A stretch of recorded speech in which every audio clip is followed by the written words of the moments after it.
Antarctica wasn't always a frozen wasteland. A long time ago, it was full of life, and 56 million years ago, something terrifying stalked its jungles. A giant, flesh-eating bird. It was around 6 feet tall and weighed as much as a lion. For millions of years, nothing could challenge it. So why did it disappear? And could there be even bigger predators still hidden beneath the ice? Paleontologists found 2 massive claw bones in Antarctica, sharp, curved, and powerful, belonging to this bird. They were dug up from the Epresian-aged rocks of Seymour Island, which means they're around 40 to 50 million years old. Their shape left no doubt. These were the so-called terror birds. Their scientific name is Forus raceti, some of the most fearsome predators to ever walk the earth. They were flightless and didn't even need wings. Instead, they could sprint at breakneck speeds, like ostriches from a nightmare. For millions of years, these birds ruled South America. But now, for the first time, their presence has been confirmed in Antarctica. No surprise here. Back then, South America and Antarctica were still connected, allowing animals to easily commute between continents. So these birds probably migrated south to adapt to life on Antarctica's prehistoric landmass. It didn't just survive here, it thrived.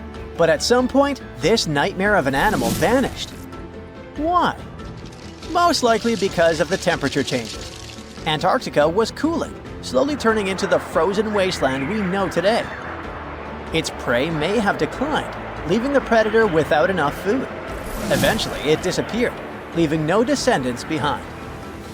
Researchers hope that they'll find a complete skeleton eventually. They're also wondering where there might be even bigger species waiting to be discovered. Perhaps these birds evolved into a completely new Antarctic lineage. But for now, all we have are 2 giant, creepy claws. People often think that there are almost no animals or plants in Antarctica. But that's not true at all. Penguins waddle around, and forget the cute tiny ones. Antarctica used to have 6-foot-tall monsters. The emperor penguins are the largest penguin species alive today.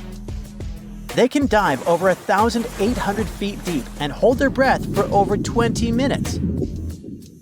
There were giant ancient penguins around 38 million years ago.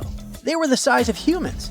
Fossils show they had long, sharp beaks, making them terrifying hunters of fish and squid. The fish there are also absolutely fascinating. Forget giant squids. Colossal squids are nightmares even bigger. Some reach over 40 feet long with massive, super sharp beaks and eyes the size of dinner plates. Finally, orcas, the apex predators of the Antarctic Ocean. They hunt in packs, working together like a wolf pack of the sea to take down seals, fish, and even massive whales. There are even tiny plants like moss and algae, Antarctic hairgrass and pearlwort. They somehow survive against all odds. There are many other myths going on about Antarctica. For example, some people think that when icebergs break off from glaciers, they immediately start drifting straight into the open ocean until they melt. But the reality is way more chaotic. First, when an iceberg breaks off from a glacier or ice shelf, it has to deal with underwater obstacles. It can stay stuck on the seafloor for decades without moving. Then, they get caught in powerful whirlpools and spin in place for months. One iceberg, a 23A, spent nearly 40 years frozen in place before finally breaking free, only to get caught in a swirling ocean vortex for another 8 months. After that, their paths are influenced by ocean currents, tides, winds, and even underwater topography. They don't just float freely. Their movements are full of literal, unexpected twists. And speaking of glaciers, another strange rumor is that some humans can't travel more than 311 miles inland in Antarctica because of an impassable ice wall, freezing jet fuel, deadly winds, and no oxygen. But this is completely false. Antarctica has been explored by planes, vehicles, and even scientists on foot. There's an entire research station sitting at the South Pole. People live there all year long.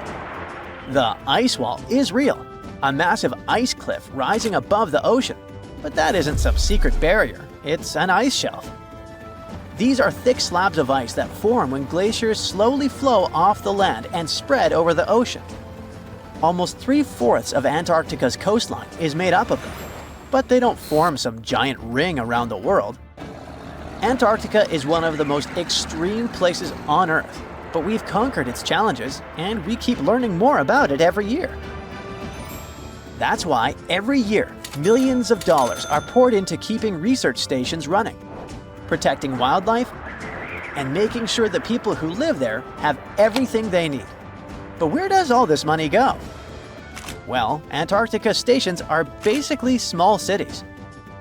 There's electricity, heating, water purification, food storage, and medical facilities. The biggest station, McMurdo, is basically a town with over 1,000 people in summer. It has everything from a fire station to a gym. The South Pole Station is super deep inland, so it's one of the hardest places to supply. Getting food and fuel there requires airplanes flying thousands of miles in extreme cold. But the internet loves a good mystery. When Google Maps revealed what looked like a massive doorway in Antarctica, conspiracy theorists went wild. People joked about everything from Bigfoot's vacation home to a secret base, or even a Star Trek spaceship hangar hidden in the ice. But there's a way simpler and less exciting explanation. It's actually a grounded iceberg, a chunk of ice that got stuck in shallow water and is now slowly melting. As ice moves across the landscape, it flows around bumps and obstacles, creating odd shapes. The process of melting, breaking apart, and refreezing can carve ice into unexpected forms. Antarctica also has incredibly strong downward-blowing winds that sculpt ice into dramatic formations over time. No secret doorway, unfortunately. And speaking of doors, for years, Ushuaia, Argentina, has been called the gateway to Antarctica, the last stop before the icy continent, the place where expeditions begin. But there's another option. Punta Arenas, Chile. Let's compare them. Ushuaia is closer to Antarctica. It's the top departure point for tourists going on cruises. But no regular flights to Antarctica. No major scientific bases operating from here. It's basically controlled by the military, which refuses to allow private flights, only commercially operated ships. Yes, Punta Arenas is further from Antarctica, but 22 countries and global organizations use it as their main base. There are regular flights to Antarctica happening there every year. Private airlines can actually operate here, making it the real air connection to Antarctica. Ushuaia may have the best location physically, but Punta Arenas actually runs the show. Argentina made a huge error in picking its Antarctic airbase. Instead of setting up a simple, accessible base at sea level, they built Marambio Base, very high, on rough terrain, completely impossible to reach by land. Everything has to be flown in by helicopter, making operations slow, expensive, and frustrating. For 50 years, Argentina stubbornly stuck to this bad decision, while Chile set up efficient, well-planned bases that the world now uses. If things don't change, Ushuaia will be nothing more than a tourist stop. But what's terrifying is that Antarctica seems to be returning to its past. It's supposed to be the coldest place on Earth, but something shocking happened just recently. For the first time in recorded history, temperatures in Antarctica broke 68 degrees Fahrenheit. This continent is buried under miles of ice. Usually, temperatures there can drop to minus 112 degrees. But in the winter of 2020, scientists recorded an insane 69 degrees on Seymour Island, hotter than many places in Europe at that time. Scientists believe there are several reasons for that. First, there are changes in the way heat moves around the planet's waters. Second, melting permafrost due to the planet warming. It looks like the climate is changing faster than expected. In a frosty Canadian park, Hidden deep beneath layers of thick ice, scientists discovered a bizarre skeleton they named the frozen dragon. The skeleton had been in the frozen ice for millions of years. It took experts decades to work out the species of this strange fossil. It was identified as a new genus of pterosaur. Pterosaurs were massive flying reptiles with wingspans of over 16 feet. Their heads were 3.5 times the size of their bodies. Pterosaurs lived 76 million years ago when they soared above the dinosaurs. Scientists described them as the biggest, meanest, and most bizarre animals that ever flew. The new genus has been named Cryodragon boreas, which translates to frozen dragon of the north winds. In 2013, a young mountaineer was climbing one of the tallest mountains in Western Europe, Mont Blanc. He noticed a strange metal box poking out of the snow. The mountaineer pried the box open and found that it was filled with precious rubies, emeralds, and sapphires. The climber immediately handed the box to the authorities. It was discovered that the box likely belonged to a passenger on one of 2 flights from India that crashed into the mountain over 50 years ago. The box was valued to be worth over $200,000, and authorities are still searching for the heir to the small box of treasures. In northwest Siberia in 2007, a reindeer herder was on an outing with his sons when he noticed something strange in the ice. The man realized it was a frozen mammoth calf and immediately contacted the local museum. The calf was named Luba and was the best preserved mammoth mummy in the world at the time of its discovery. Luba had been in the ice for 41,800 years and is around 30 to 35 days old. From trunk to tail, the mammoth calf is roughly the same size as a large calf. If you're interested in seeing for yourself, Luba travels to museums all around the world. On the frozen continent of Antarctica, covered in layers of ice and snow, is Mount Erebus, the frozen volcano. The volcano was discovered in the middle of an eruption in 1841 by explorers on an Arctic expedition. The volcano is over 12,000 feet tall and has been active for the last 1.3 million years. Deep within the middle of the volcano is a huge crater filled with large volumes of molten lava. The volcano has occasional explosions, which means it's classified as being in continuing eruption. However, these eruptions are nothing to worry about because they're generally rather small.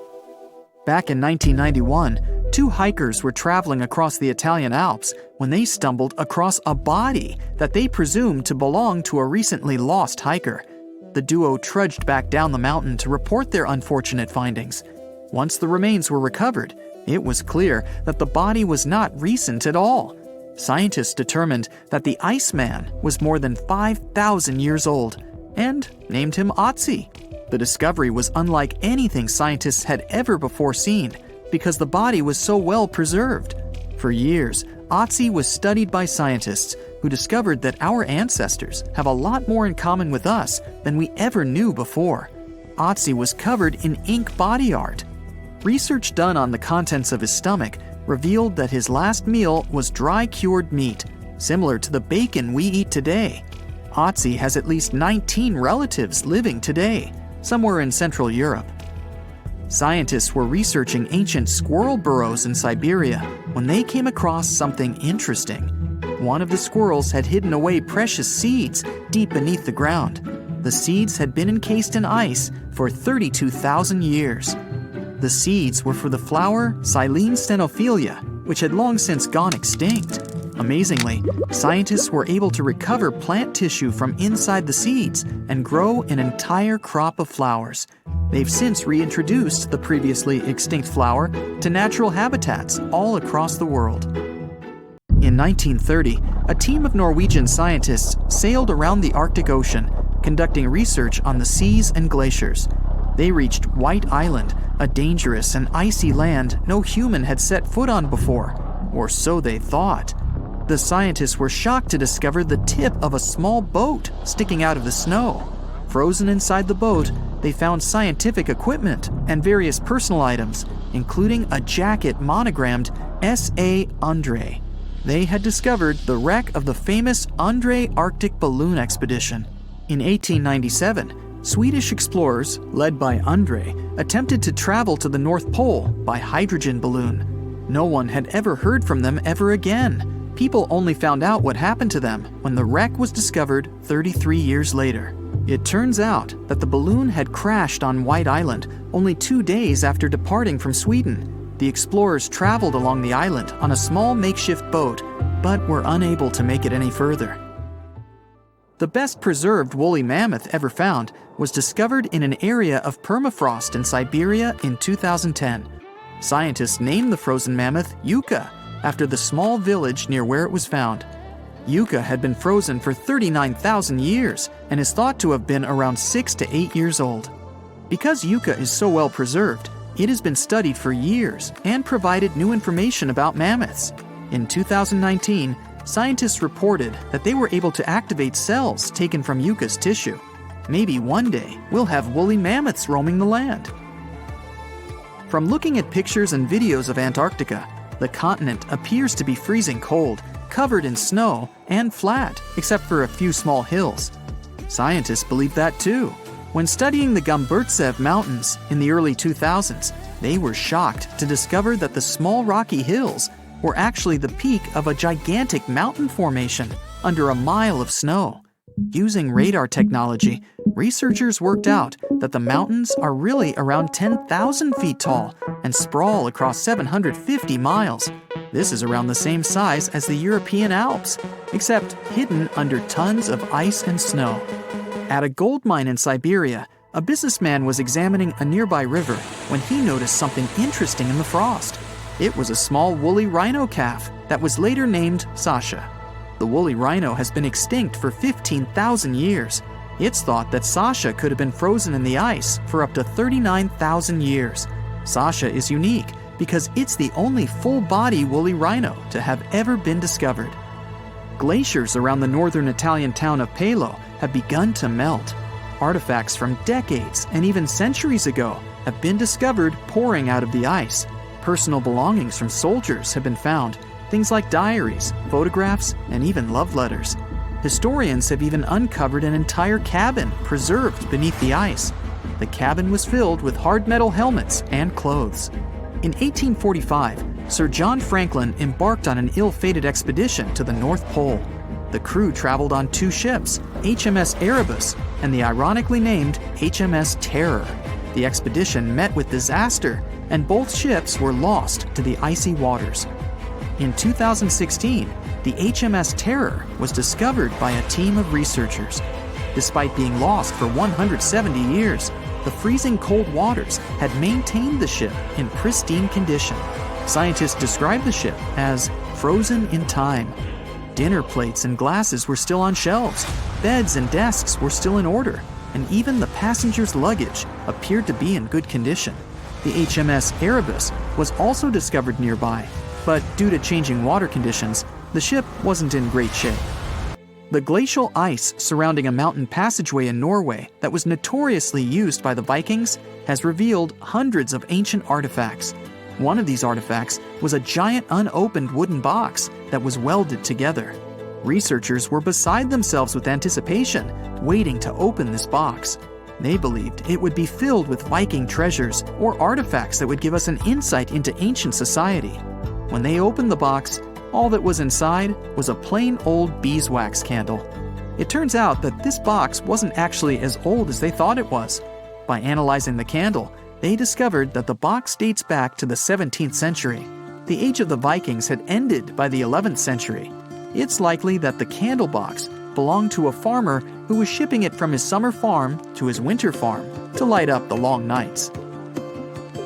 In 1952, an Air Force plane called C-124 Globemaster II crashed into a big mountain while flying from Washington to Alaska.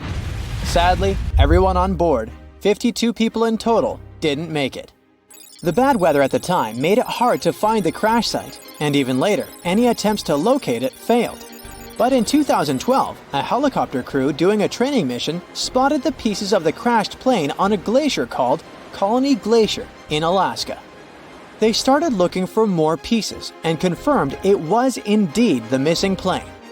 Since then, every summer for about a decade, different military groups have been helping in an operation called Colony Glacier. They've managed to identify 40 out of the 52 people whose lives were lost in the crash. The soldiers taking part in this mission take their promise seriously to never leave a fallen comrade behind. They believe it's their duty to bring back those who didn't make it. Another discovery comes from the Alps. In 1991, some hikers exploring the picturesque Alps stumbled upon a human body. It was half frozen in ice at the top of a mountain pass between Italy and Austria.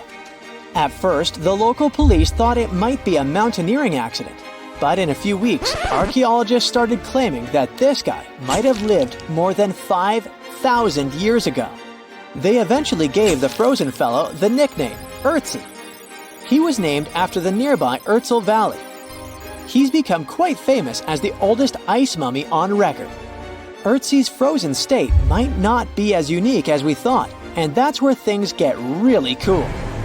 Archaeologists have another theory. See, at first, everyone was convinced that Ötzi marked the start of a cooler period because he had been frozen in the ice without any interruptions since he had lost his life. Yet, over the past few decades, glaciers and ice patches worldwide have been melting away like ice cream on a hot summer day. Not just Ötzi, but other ancient relics like bodies, hunting gear, horse droppings, and even ancient skis started to appear. So, archaeologists say there are similar sites. They found quite a few, and they all fit perfectly into this growing field of glacial archaeology. It seems like as the world warms up, it will show even more ancient secrets from the deep freeze. Moving on to another amazing discovery. In 2018, William Taylor and Nick Jarman were exploring the snowy slopes of Mongolia's Altai Mountains. They found an ancient treasure trove hidden in the ice. Inside the trove, they found a well-preserved 3,000-year-old arrow shaft adorned with ochre markings. It was in pristine condition, a rarity for organic items that old. They found other items too, like a bronze arrowhead with bits of animal sinew still attached. All of these relics had been untouched for hundreds of years, since they had been locked in the ice. In Mongolia, rising temperatures have melted ice patches that remained frozen for centuries. Similar discoveries have been made in the Yukon, US, Italy, Siberia, and Norway. Thousands of sites have been identified. Yet, scientists are racing against time to document and preserve these artifacts before they're lost forever. The study of these artifacts challenges the definition of these environments as wildernesses and shows how indigenous people coexisted with nature there. Sometimes people find simple items too, as simple as a sandal. This one, discovered on one of central Norway's mountain passes, indicates that people used this route roughly 1,700 years ago. This suggests that there was less snow and ice in that area back then. The sandal, dating back to around 300 BCE, resembles Roman sandals of that era. Again, in Norway, hunters found an iron sword high up on a mountain, more than 5,250 feet above sea level. There's no nearby burial site, and it's puzzling why someone would have a sword in such a remote location. Archaeologists speculate that the owner might have become lost. Then, in 2011, unusual objects resembling giant slingshots began to emerge as the ice melted. Radiocarbon dating suggests that this particular object was crafted around 400 BCE. It measures over 3 feet long and has knife cuts. Those puzzled archaeologists until one team member recognized them as tang, or pliers, used to secure loads on sleds when transporting hay or leaving for animal food. People in the area used hay sleds with pliers until the 1950s, when tractors became more common. Now, let's get back in time to thousands of years ago. We can easily do that by looking at this woolly mammoth. This creature looks a bit like a cherished but slightly worn-out toy. This ancient giant whose heyday was 39,000 years ago, is the best preserved mammoth ever found. Even its signature shaggy hair is surprisingly well preserved, having been trapped in glacial ice until its recent discovery in Siberia. This remarkable animal is stepping into the limelight in Yokohama, Japan. Scientists are running tests that might bring this extinct species back to life. When they stumbled upon this female mammoth, they uncovered a hidden treasure, a sample of her blood preserved beneath the ice. So they believe this ancient blood could hold the key to resurrecting the mammoth. They also found well-preserved muscle tissue. She was between 50 and 60 years old when she met her icy fate. The discovery of mammoth blood has reignited debates about the ethics of bringing back extinct creatures, like in Jurassic Park. Their ambitious plan is to implant an egg into a living elephant for a 22-month pregnancy, hoping that at least one living mammoth cell might survive. Hop on, we're going to the French Alps. We are at a spot not far from where an Air India plane tragically crashed 46 years ago. We're accompanied by a diligent mountain rescuer and his neighbor. They went to this area after a bunch of tourists had noticed a strange-looking thingy on a glacier. It was a bag. The Indian embassy in Paris got wind of it, and it was all set on getting that bag. What makes it kinda cool is that it had diplomatic mail and Ministry of External Affairs written on it. The Air India flight was on its way from Mumbai to New York when it took a nosedive in January 1966. It took 117 people on board down with it. Guess what else was inside the bag besides the soaked diplomatic mail? It had a stack of old Indian newspapers. So, alongside those, they also found bits of the plane's cabin, a lone shoe, and a bunch of cables. Totally unexpected treasures on that mountain. During the summer of 2013, scientists stumbled upon a message left behind by a geologist named Walker, who had placed it there 44 years before. That message sort of served as the man's last testament. He passed away just a month after hiding the bottle in the rocks on the island. The content of the message was quite astounding. In 1959, Walker had measured the distance from those very stones to the glacier's edge, and it clocked in at a mere 167 feet. By 2013, that distance had ballooned to 400 feet. Researchers are convinced that this stark contrast between the two measurements underscores the consequences of ongoing global warming. Imagine the melting ice in Norway's mountains as a time machine revealing a treasure trove. Nearly 800 Viking artifacts tucked away for over 1,000 years have been unearthed.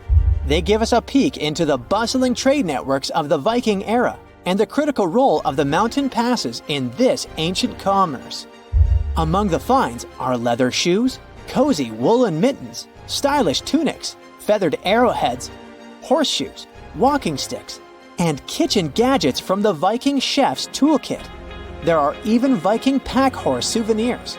These artifacts provide us with insights into ancient travel habits and the peak times when those paths were bustling with activity, and give us a glimpse into the lives of adventurers.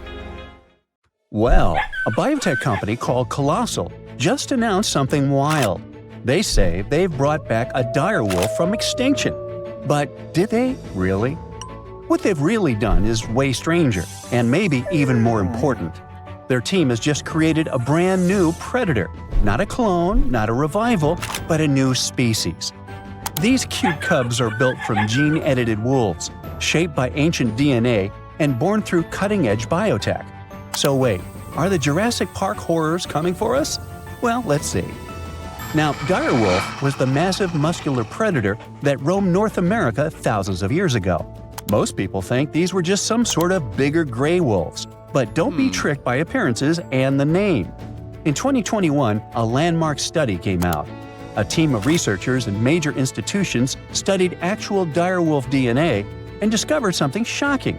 These guys weren't just big gray wolves, not even close. They were separate animals. Genetically, dire wolves split off from wolves roughly 6 million years ago. Just to put that in perspective, humans and chimps split about 6 to 7 million years ago. So dire wolves and gray wolves are as different from each other as we are from chimpanzees. They look similar because of the so-called convergent evolution, when two species evolve similar traits because they live in similar environments. Think of sharks and dolphins, both streamlined, both predators, both ocean hunters, but different animals, and dolphins are way cuter. So Colossal said that they revived this animal, a dramatic and bold claim. But it's not quite true. In reality, they genetically engineered a new kind of wolf. It's not a dire wolf, it's not even a known species. It's a synthetic animal, one that's never existed before. And this is a massive deal, both incredible and terrifying. The company basically has taken gray wolves and modified their genes by mixing them up with some dire wolf DNA they found. Which is kind of wild, because, as we said, these two animals aren't really relatives, they're completely different species. The Colossal company kind of ignored that, though. They say the gray wolf is the closest living relative to a dire wolf, and that the data proves it. But what data? They haven't shown it so far, it's just a claim. Why are they even calling this a dire wolf? Well, they're saying their cubs are close enough to a dire wolf and maybe fill the same role in an ecosystem. Basically, if it behaves like a dire wolf, walks like a dire wolf, and preys like a dire wolf, doesn't that count? Sounds kinda dire to me. Well, if we're being honest with words, then not really. Biologically, genetically, evolutionarily, this is now a modified gray wolf. So, how good or bad is it? Let's figure it out. The good part is that the research like this might help us restore the planet's ecosystem and ecology. Colossal and similar teams are trying to develop technologies that could be used for especially important causes. We don't notice it in daily life, but species are quietly, constantly disappearing. Scientists estimate that over 1 million species are at risk right now. When ecosystems lose a species, especially because of humanity's actions, it's like pulling out a block of a Jenga tower. Too many missing blocks, and the whole thing wobbles. But Colossal believes that if we can't bring the exact block back, we can create one that fits closely enough to stabilize the structure. For example, they've also worked on cloning red wolf-coyote hybrids. This might help repopulate U.S. ecosystems where red wolves once thrived. All the tools these scientists invented might even help with currently endangered species. Another genuinely mind-blowing part is that scientists working with Colossal found real, usable DNA from dire wolves. That alone is a massive achievement. We do have dire wolf fossils, tons of them from the La Brea tar pits. Hey, don't stick your toe in there. But those fossils are soaked in tar. Because of that, their DNA is usually ruined. But the team managed to find some dire wolf bones that are over 12,000 years old. These specimens gave researchers enough material to begin building a dire wolf genome. Not a full one, but a basic blueprint. Even if we ignore the wild new species part, this achievement is still huge because it'll help us study the extinct dire wolves in more detail. We might now learn more about this animal than we ever did before. It's literally molecular archaeology. Now, all this is great, up to a point. The controversial part is, of course, the Jurassic Park one. We're not just preserving species anymore. We're starting to pull some shenanigans with it. Of course, this immediately raised tons of concerns. Both regular people and scientists are now debating heavily about this and show a lot of skepticism. Another problem is that actual ecosystems are way more complex than Jenga puzzle pieces. They're full of moving parts, millions of them, all adjusting to each other constantly. So, if you throw a new type of wolf into the mix, it won't react exactly the way a dire wolf once did. The times have changed, the ecosystem has changed, the extinction happened, nature adjusted, and throwing these cubs into the wild now might be even more destabilizing. That's why these new wolves aren't being released into the wild. They won't be hunting bison or roaming ancient grasslands. That world is long gone. Their prey is gone. Their ecosystem is gone. Instead, they'll stay to live in the lab. But if we do start to put our own animals into the ecosystem one day, what happens when ecosystems start depending on human-made species to survive? Well, it's like I always say, it's nearly impossible to science your way out of a situation that you behaved yourself into. If you can't change the behavior, the science might only be flashy and not the solution. Anyway, all these are hard and important questions. For now, we might at least exhale with relief that no one is bringing the dinosaurs back. Yeah. DNA doesn't survive more than 1.5 million years, and dinosaur fossils are stone now, not cells. You can't clone from stone. But what about animals that vanished more recently? Creatures that once lived during the Ice Age, or even just a century ago? Those are within reach. The most famous example is the woolly mammoth. These shaggy giants once stomped across the tundras of the north, shaping nature by knocking down trees, flattening snow, and fertilizing soil. Their disappearance helped turn thriving grasslands into mossy, carbon-trapping bogs. Now scientists want to take preserved mammoth DNA from frozen remains, compare it with elephant DNA, identify the key differences, and create a new hybrid. Kind of the same thing we did with these new dire wolf cubs. It would be a cold-resistant, tundra-stomping, woolly-coated mammoth elephant. Like that. These guys would be close enough to fill the ecological niche that mammoths once held. Then there's also the passenger pigeon. Once the most abundant bird in North America, flocks so massive they could block out the sun, but we hunted them to extinction by the early 1900s. The last one, named Martha, passed away in a zoo in 1914. But we have her DNA preserved in museum samples. And today, using AI and genomics, scientists are working to recreate a living bird that behaves like a passenger pigeon. These birds could help regenerate forests, spread seeds, and restore a part of the lost sky.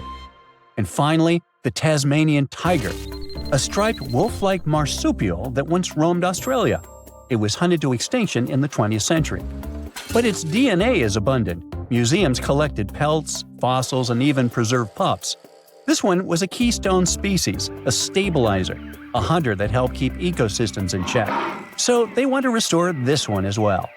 The idea is to bring back extinct species using artificial intelligence, genetic sequencing, and the rapidly growing toolbox of biotech. But all this has to be done very carefully. Otherwise, the species could destabilize the environment instead of helping it. Now, on the good side, even if we never bring a mammoth back, this research is already saving lives. For example, the northern white rhino. There are only 5 left, and only 1 male among them. Extinction is practically written into their future. But using preserved cells and cloning techniques, scientists are working on rebuilding the population. In any case, it looks like we're entering a new era of biology, and this discovery is going to start a conversation that will be going on for decades. A man went for a walk not far from Buenos Aires in Argentina and found something that looked like a dinosaur egg lying in the mud. When he shared his find with his family, everyone thought it was a joke, but it was actually very real. Except it wasn't a dinosaur egg, but a glyptodont shell. These guys went extinct thousands of years ago. Some of them grew up to be the size of a small car.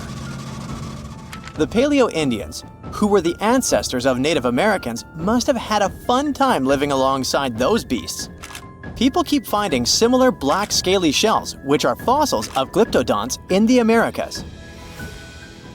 These creatures thrived in South America for tens of millions of years and also spread up north. They had thick armor, called a carapace, and tough, grooved teeth for eating grass. They weren't always giant, but it looks like a colder climate before the Ice Age, with open woodlands and plenty of grass, helped them evolve. It's pretty hard to hide when you're huge, so they may have developed their fused armor to protect themselves. One of the most famous types had a long tail with spikes that it used to fight other glyptodonts for territory or mates. Although they look similar, the ancient glyptodonts were really different from today's armadillos. Glyptodonts had a hard, heavy armor made of fused plates, and today's armadillos have flexible armor and can roll up into a ball to protect their soft tummies. Plus, glyptodonts ate grass using their grooved teeth, and armadillos prefer insects for lunch. But despite all the differences, recent studies of their DNA showed that glyptodonts actually belonged to the armadillo family. If you think the glyptodont was scary, just wait till you meet the giant short-faced bear. This bad guy grew to almost twice the height of Michael Jordan when it stood on its hind legs. It also weighed over 1,500 pounds, and it was able to run at the speed of over 40 miles per hour. This bear preferred meat to all other foods. Even its skull and teeth were designed for slicing through meat, and it had forward-facing eyes that gave it sharp vision. Its strong jaws and large muscles helped it crush bones to get to the nutritious marrow inside. The giant short-faced bear lived in places like Minnesota and west of the Mississippi River, all the way up to Alaska. It went after or scavenged big animals like bison, musk oxen, deer, and even ground sloths. But it eventually went extinct because its prey didn't survive the Ice Age. Today, the only living relative of the short-faced bears is the spectacled bear from South America. This guy is much smaller, about the size of a black bear, and it eats both plants and meat. Game of Thrones fans, the next one is for you. The orphaned wolf cubs adopted by the Stark family in the epic series were inspired by dire wolves. Their name translates from Latin as terrible wolf. These great uncles of modern dogs were almost 5 feet from head to tail and weighed around 150 to 200 pounds. The oldest record of the dire wolf is from 250,000 years ago. They adapted well to different conditions and lived pretty much all over North America, from as far north as Alaska to down into southern Mexico. They went extinct around 10,000 years ago, soon after the last ice age. They most likely just lost their source of food. The closest we have to dire wolves now is the gray wolf, but don't get too upset. Scientists think they could be able to bring the dire wolf back to life. They can combine intact straps of their DNA, recovered from the museum specimens and the genome of modern dogs. One animal you definitely wouldn't want to be on the de-extinction program is the saber-toothed cat. This bad guy lived in prehistoric North America and parts of South America. And nope, it's not related to modern tigers or other cats. It just went extinct. It had the title of the most fearsome Ice Age predator for a long time, until scientists found out at least one species of it was more like a kitty cat. Smilodon, by the way, Diego from Ice Age was one of those. Could only chomp down with 1/3 of the force of modern lions, but it could open its mouth at a 120 degrees angle, and it could wrestle even large prey to the ground with its powerful body, with disproportionately thick front legs and strong neck. The kitty was probably just too afraid to use its long and narrow teeth that could break easily. And one more detail. It had to have lips that could stretch well for the jaws to open wide, so it most likely drooled like a St. Bernard. Well, at least their teeth grew twice as fast as those of modern lions, and fully formed by the age of 3. The giant beavers, called castoroids, must have grown at the same rate, or so to get as big as a couch. They were about 8 feet long and weighed 200 pounds, which is as heavy as a large refrigerator. They had huge 6-inch long front teeth for gnawing, a narrow tail, and long, shaggy fur. This giant creature lived alongside mammoths and saber-toothed tigers in the woodlands of North America. Like today's beavers, the giant beaver probably spent a lot of time in the water since it was too heavy to move quickly on land. Unfortunately, we don't know for sure if giant beavers built equally giant dams. Even if they did, none of those structures survived over time. Some people think a giant beaver built a 4-foot-tall dam in Ohio, but it's just a guess. Eventually, the giant beaver disappeared, just like other big animals from the last ice age. Early human settlers in North America may have sped up its extinction, as they probably liked its thick fur and meat. By the Ice Age, mastodons, some remote offsprings of the early elephants from Africa, crossed a land bridge that once connected Siberia and Alaska and made it to North America. Mastodons, like woolly mammoths, had thick, shaggy fur that helped them keep warm in the cold climate of the Ice Age. But unlike the mammoths, who mostly grazed, Mastodons were mostly browsers. They like to eat leaves from shrubs and the lower branches of trees. Scientists often find woolly mammoth fossils together, which means they probably lived in groups, like family herds. Mastodon fossils are usually lying alone.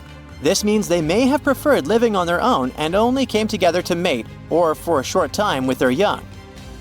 Sadly, both mastodons and woolly mammoths went extinct around 11,000 years ago, not long after the Ice Age.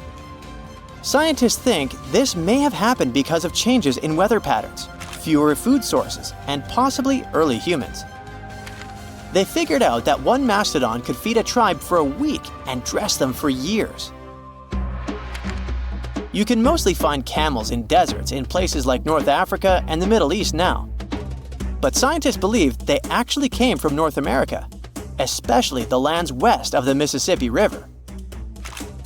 Fossils show that camels appeared on Earth about 44 million years ago. In 2015, a team of scientists from the University of Louisiana discovered the bones of a giant ancient camel in Oregon. This camel was between 12 and 14 feet tall, like a modern giraffe. It lived around 7 million years ago and had a long neck to help it reach high plants. About 6 million years ago, some early camels crossed into Asia over the Bering Strait land bridge. Once they arrived in Asia, these camels split into two types we know today: the Bactrian camel with 2 humps and the dromedary camel with 1 hump. You won't find wild camels in North America anymore, but some of their relatives, such as llamas, alpacas, and guanacos, still live in South America. Consider Lake Enigma. What a fitting name. It's already strange enough because it's not even supposed to exist. But now, we stumbled upon actual life deep beneath it. And this just might help NASA in their search for life in outer space. The lake lies deep in the icy heart of Antarctica, so it's not really a water pool like we're used to, more like a lake-like block of ice, or so we thought. Just recently, Italian scientists discovered a secret that had been buried for ages, an actual body of water, and in this water, life is thriving. Various microorganisms, and even some weird little hunters, which is super weird, since Enigma sits in a remote and harsh corner of our planet, the northern Victoria Land in Antarctica. The entire South Pole is cold, but in this place, temperatures can plummet to a horrifying minus 41 degrees Fahrenheit, though on average it's around 7. Chilly. Like we said, this lake shouldn't even be there at all. Antarctica is technically the largest desert on Earth, even though it's covered in snow, because it's super dry. There are 0 rains, truly little snowfall, and the sun barely evaporates anything. And even if there is some water, the insane winds make sure to dry everything out super quickly. Putting on our thinking caps, this lake should lose an unimaginable 7 million cubic feet of water every year. Yet, the water remains. Why? No one knows. Scientists say there could be something deep underground that refills it constantly. They just have no idea what that might be. Maybe deep underground rivers, melting ice, or something else entirely. But hence the name, the Enigma Lake. The block of ice we mentioned is permanent and super thick, at least 36 feet of it, and that's higher than a 3-story building. So researchers decided to check out if there's anything beneath it. They used a so-called ground-penetrating radar, a super smart echo detector for the ground. This radar sends invisible radio waves into the Earth. When they hit something underground, like rocks, water, or anything else, they bounce back to the device. By measuring how long it takes for the signal to return and how strong they are, we can determine the distance and what exactly the radar hit. That's how animals like bats, whales, and dolphins can see underwater. And we humans stole this cool nature idea to research buried structures and hidden caves. Scientists used this device all over the Enigma surface. This way, they were able to create an entire map of this under-ice world beneath. The water itself wasn't surprising. It's the unique ecosystem in it that shocked them. Unfortunately, no secret monsters or extraterrestrial secrets this time. But there are microorganisms there that may not exist anywhere else on Earth. Somehow, these creatures have managed to survive in complete isolation and extreme cold. It's not that we don't know these microorganisms, we've met them before, just not exactly like this. There are a couple groups hanging out down there. The first one is Bacteroidota. They love breaking down complex molecules, especially in your stomach, and help digest tough plant fibers. They mostly hang out inside us, but in the outside world, we might occasionally find them in soils and oceans. Then Actinobacteriota, genius chemists among bacteria. They decompose organic materials and help the soil get healthier. They're also famous for producing antibiotics, so we owe a lot of our medicine to them. The third one is Pseudomonadota. These guys weren't a surprise. They're crazy adaptable. They can thrive pretty much anywhere, from soil to water to the human body. Some of them are good, helping plants grow and in nutrient cycles, but others can be opportunistic pathogens. Ooh, bad guys. But what is actually a surprise is that Lake Enigma has tons of passibacteria. They're ultra small even for microorganisms and can barely do anything themselves. So they prefer to live in symbiosis or be little parasites, relying on their hosts for nutrients and other necessities. All these little chompers might be ancient. They could be remnants of a time before the lake froze over completely, which is hundreds of thousands of years ago. It's simply weird to encounter these bacteria in the Enigma Lake, especially the little parasites. Passibacteria usually love low-oxygen environments, but this lake is very oxygen-rich, not even mentioning an almost 40 feet of ice above. So all this means that even though we know who these guys are, this specific species might be new to us. They could have evolved with some unique adaptations and abilities using the lake's unusual chemistry. They probably rely on a super simple and delicate food web. Some of the microorganisms produce energy from light, well, whatever light gets down there, or the lake's chemicals. The symbiosis guys most likely survive by living on or inside their neighbors. Yep, these microscopic creatures hunt each other. Nope, things can't be peaceful even in a place like that. If we find out what their secret to survival is, we might learn more about chemistry, medicine, and even extraterrestrial life. Because if life can endure such extreme conditions, then it can probably appear pretty much anywhere, including our closest neighbors, Europa or Enceladus, the moons of Jupiter and Saturn. They definitely hide oceans beneath their frozen surfaces, and now there's a very high chance there might be some life there. Antarctica must be the closest thing we have to extraterrestrial exploration before we actually land on other planets. It's full of hidden mysteries and surprising creatures. Even outside of Lake Enigma, the South Pole harbors life. Just take the McMurdo Dry Valleys, which are often referred to as Earthly Mars. These are among the most mysterious and extreme places on our planet. They're stretching across Victoria Land in Antarctica, and this is one of the driest places on Earth. Makes sense if you remember the name. Surprisingly, unlike other parts of the South Pole, this land is almost entirely devoid of snow and ice, just lots of super cold ground. There might even be some sand dunes nestled here and there between the rugged mountains. The ground is mostly covered in loose gravel, scattered with ancient rocks made of granite, and something interesting called gneiss, just spelled differently. It's the type of rock that's been through a lot, literally. It's usually born when granite and sedimentary rocks have to endure insane pressure or horrifying heat for a while, a process called metamorphism. These conditions are so intense that they literally rearrange the minerals into layers. That's why gneiss has such beautiful foliated looks. It's the planet's version of baking a layered cake. It's amazing because this place is almost exactly the way it was millions of years ago. These valleys are frozen in time, and they give us a little glimpse into Earth's distant past. And that includes life. Once again, local winds are absolutely terrifying gusts of cold air racing downhill, and they evaporate snow faster than it can even melt. So, logically, you shouldn't find much water here, not even mentioning life. But somehow, you can still stumble across frozen lakes and saline ponds in the dry valleys. And local life stretches all reason and our understanding of biology. It exists inside the rocks themselves. Microorganisms are hidden in slightly moist cracks and crevices. Deep inside, there's endolithic bacteria. These guys are super chill. Instead of moving around like other microorganisms, they always stay put inside their little rocky homes. How do they survive? Through photosynthesis.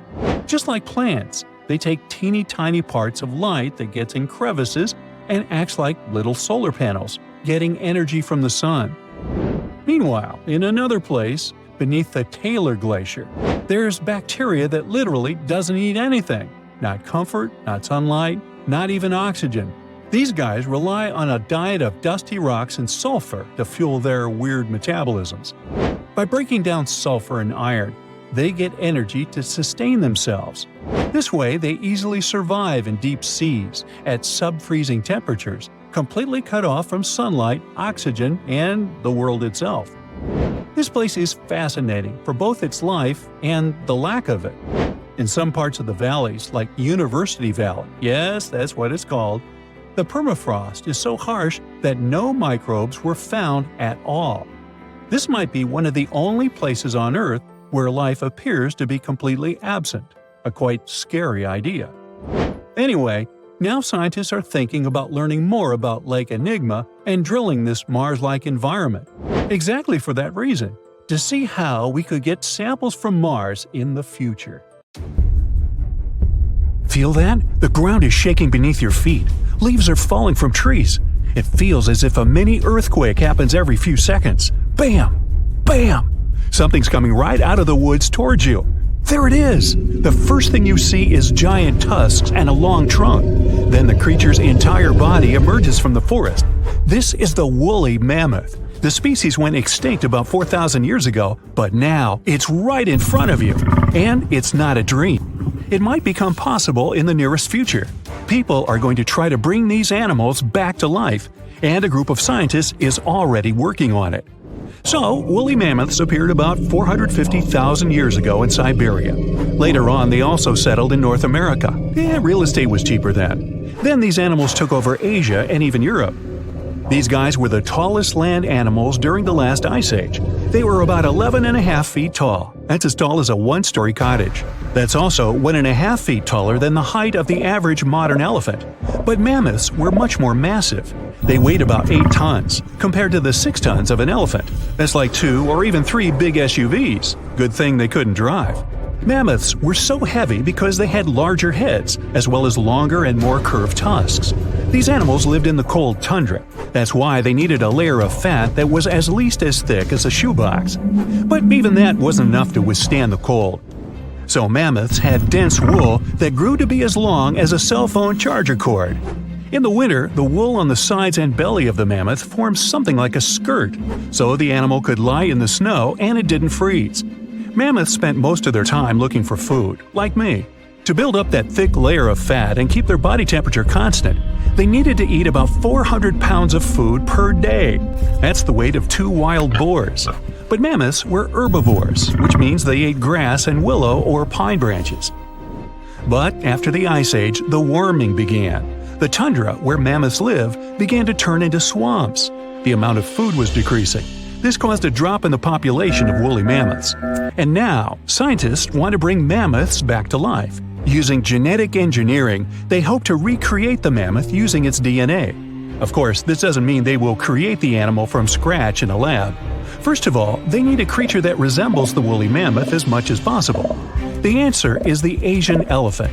Both the mammoth and the elephant came from the same common ancestor millions of years ago. Their DNA is 99.6% the same. So, scientists only need to add several missing genes to the elephant DNA. This will provide them with fur, necessary fat, long tusks, a large domed head, and other distinctive mammoth features. And the best news is that we do have the mammoth DNA. These animals lived in colder parts of our planet with never-ending winter, This eternal refrigerator has preserved not only mammoth bones, but also their genetic material. Scientists have managed to identify about 60 specific genomes that can help recreate mammoths. The most difficult step is to bring this creature into the world. One option is to remove some DNA elements from an elephant's egg and replace them with mammoth DNA. But this would require a surrogate elephant mother. It would carry the baby for about 2 years, and then the first mammoth would be born. But scientists question this option. Creating a herd of mammoths would take decades and require too many surrogate mothers. Another option is to make an artificial womb. Nowadays, there are successful cases of creating a sac in which an embryo can safely develop. The main problem here is the sac itself. It has to be large and strong enough. It'll hold a developing mammoth baby for 2 years. In the end of this period, it'll have to withstand the weight of about 200 pounds. But it's also important to remember that elephants live in a matriarchal society, just like mammoths did. And when an elephant is born, the first thing it sees is its mother. Their connection remains strong for many years as the baby elephant grows.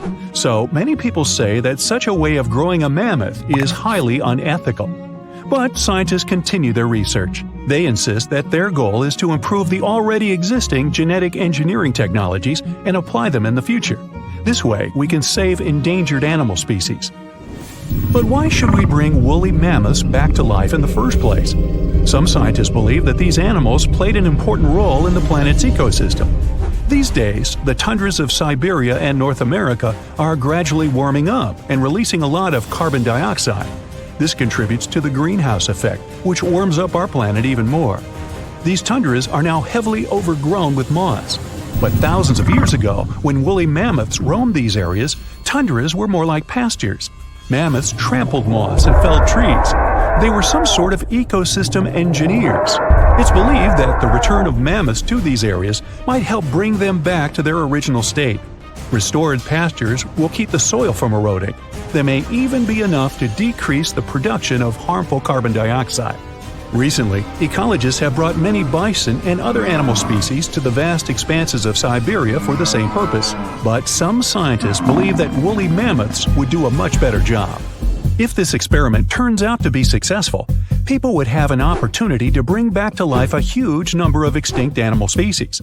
Unfortunately, there's a limit to how long animal DNA can survive in fossils. If these fossils are hidden a few feet underground, DNA can last from 1,000 to 10,000 years.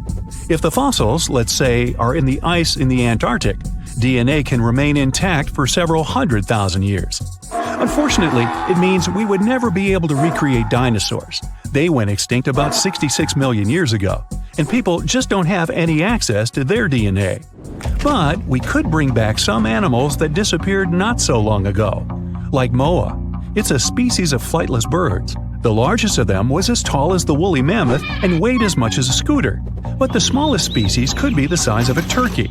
They lived in New Zealand and were isolated from the outside world for almost 80 million years, but they became extinct after the first people arrived there. Or stellar sea cow. This was the largest aquatic mammal after whales. These sea cows were as long as a limousine, and they weighed more than African elephants. Stellar sea cows had a very lazy lifestyle. They lived near the shore and ate algae, mostly seaweed. Scientists believe they didn't even know how to dive. Even though elephant birds were indeed birds, they couldn't fly. These creatures were twice as tall as an ostrich and weighed 10 times as much as the average person. They lived in Madagascar and, like ostriches, laid eggs. Although elephant birds became extinct almost 1,000 years ago, people still find their eggs. Scientists managed to get the DNA of these animals and analyze it. It turns out that the closest relative of the elephant bird is the kiwi. It's another kind of non-flying bird about the size of a domestic chicken. Pinta Island tortoises used to rest for 16 hours a day. They also drank a lot of water and could store it like camels. Each animal has its own role in the ecosystem, as well as in the food chain. The disappearance of one animal can cause huge problems for others. Such a chain reaction can wipe out an entire ecosystem. For example, dinosaurs didn't disappear instantly after the meteorite collided with Earth. The impact caused fires all over the planet. This decreased the amount of food for plant-eating dinosaurs. When they disappeared, meat-eating dinosaurs began to starve. And then all dinos gradually vanished off the face of the Earth. Many scientists think people do need genetic engineering technologies that can bring back extinct species. The pace of climate change on the planet is getting too fast for some animals to keep up with it and survive. Human intervention in this process could save many lives. This technology might also help recreate people if something happened and all life on Earth got wiped out. If we could preserve our DNA, our species could be brought back to life. By who? Every species on Earth, you, me, and that nasty neighbor of yours, is destined to go extinct someday. Just like what happened to the woolly mammoths and saber-toothed tigers. Stats aren't bright. Scientists say that 99% of all animals that ever lived are now extinct. Hey, what's that look on your face? Going extinct is not the end of the story. Now listen up. Mammoths might make the greatest comeback ever and even be the key to saving humanity. Nope, they won't give away free money so that we don't have to work anymore, but they can sorta help the weather situation on our planet. In the Arctic tundra, there's this ground called permafrost. It's like soil in the form of ice. Soil turns permafrost when it stays super cold for 2 years straight.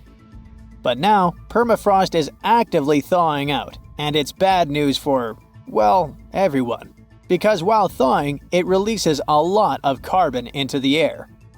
But what if we had large animals like mammoths there today? They would churn up the soil. The ground would freeze more deeply in winter. And then, in summer, a layer of grass would help keep the ground cool and prevent the permafrost from melting. Some scientists think that's a great solution. So now there's a company in the US that's trying to bring mammoths back to life. Okay, you got me. Not actual mammoths, but a sort of hybrid between an elephant and 1% mammoth DNA. It would be a northern elephant. Getting mammoth DNA is easier than you might think. They actually only went extinct about 10 to 14,000 years ago. Scientists are hoping to have their first elephant-mammoth hybrid by 2027. Let's hope it doesn't turn into a real-life Jurassic Park. Australia. A nightmarish place, and a home to the most fascinating creatures on Earth. But here, the sad fate befell the Tasmanian tiger, also known as thylacine. Don't mix it up with the Tasmanian devil. That one is living and thriving. Nope, the thylacine was a marsupial predator that used to chill in Australia, South Tasmania, and New Guinea. It was a nocturnal who preyed on other marsupials, like kangaroos. In the 30s, the farmers suddenly claimed that thylacines were eating their livestock. Looking back at it now, that was probably an exaggeration.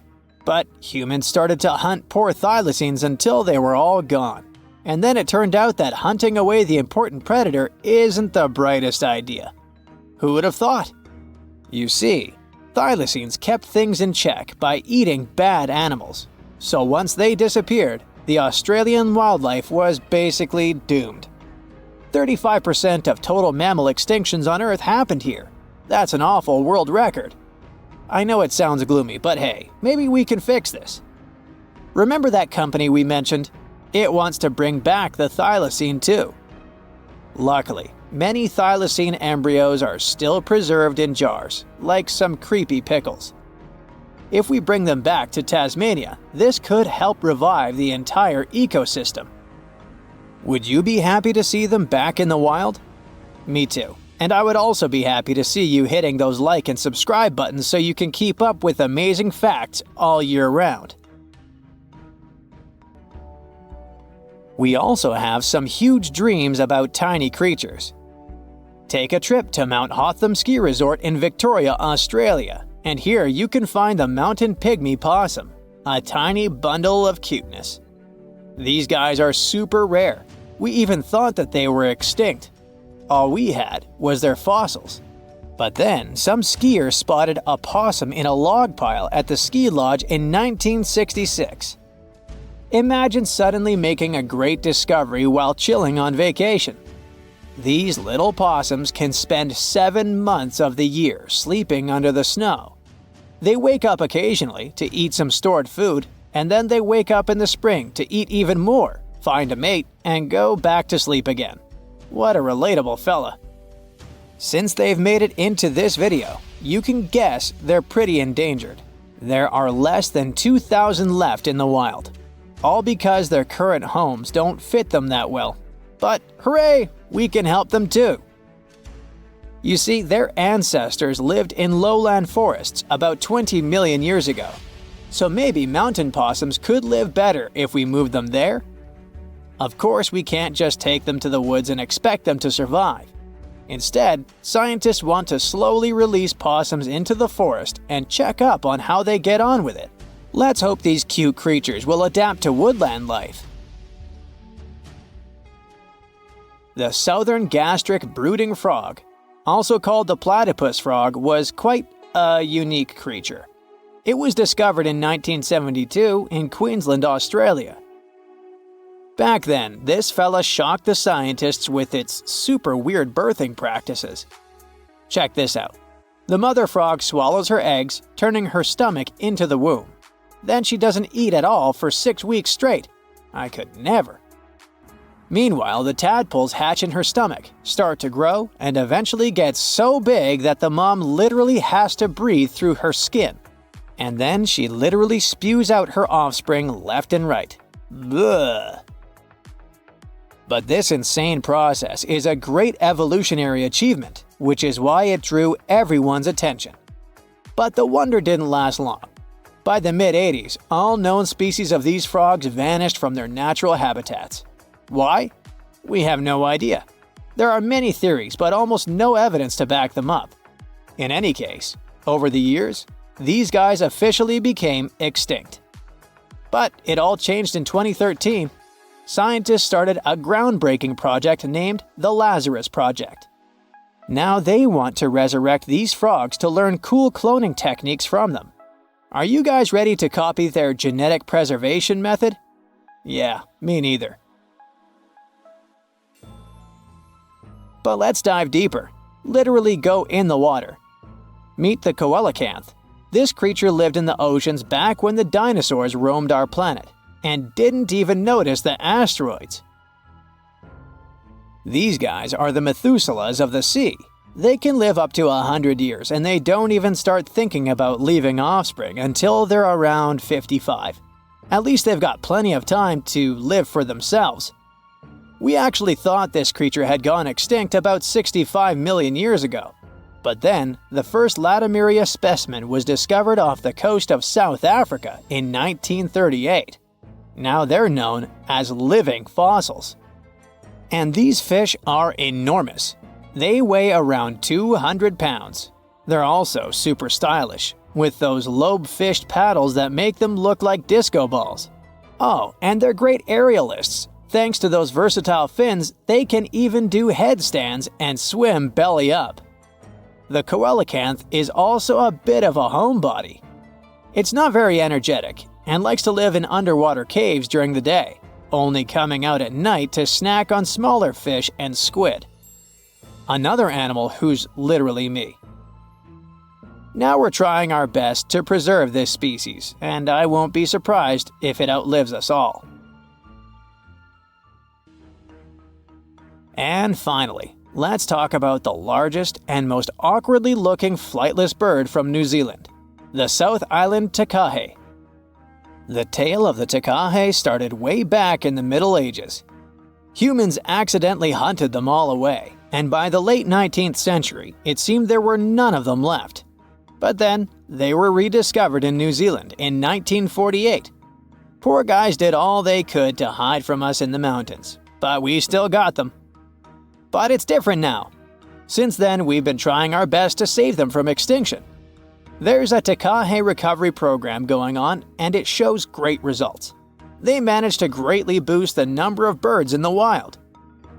As of 2023, the takahe population has grown to around 500 birds. They're now considered nationally vulnerable, not nationally critical. It's a little progress, but progress nonetheless. Let's keep it up. You're walking along the riverbank, It's quiet, save for the water's peaceful burbling. The hot Georgia sun beats down on your neck.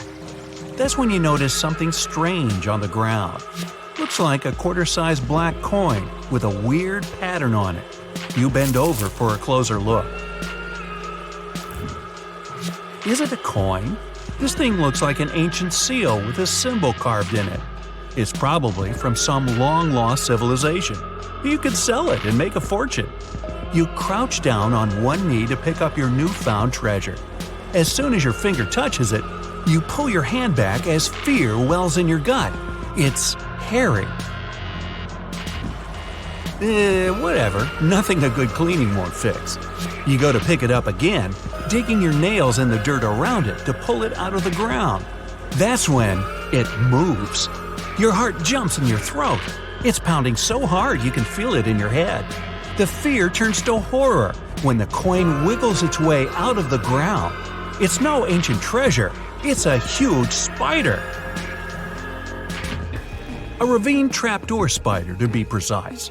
This hard, coin-looking growth on the back of its body serves as a shield. The eight-legged terrors burrow into the ground and plug it like a cork, so hungry enemies can't get to them. Or, giant confused humans like you. The spider is venomous, but its bite isn't toxic to humans. Whew, lucky you. But I didn't say you wouldn't feel it. Best stay away from those sizable pincer-like fangs. Ow! Well, so much for your riches. Perhaps fortune awaits you in Mexico's Baja California peninsula. You're walking on dried-up ground when you notice a long white stripe up ahead. You get closer. Oh, looks like a super long worm, you think to yourself. But it doesn't move like any worm you've ever seen. That's when you see it has arms and a head.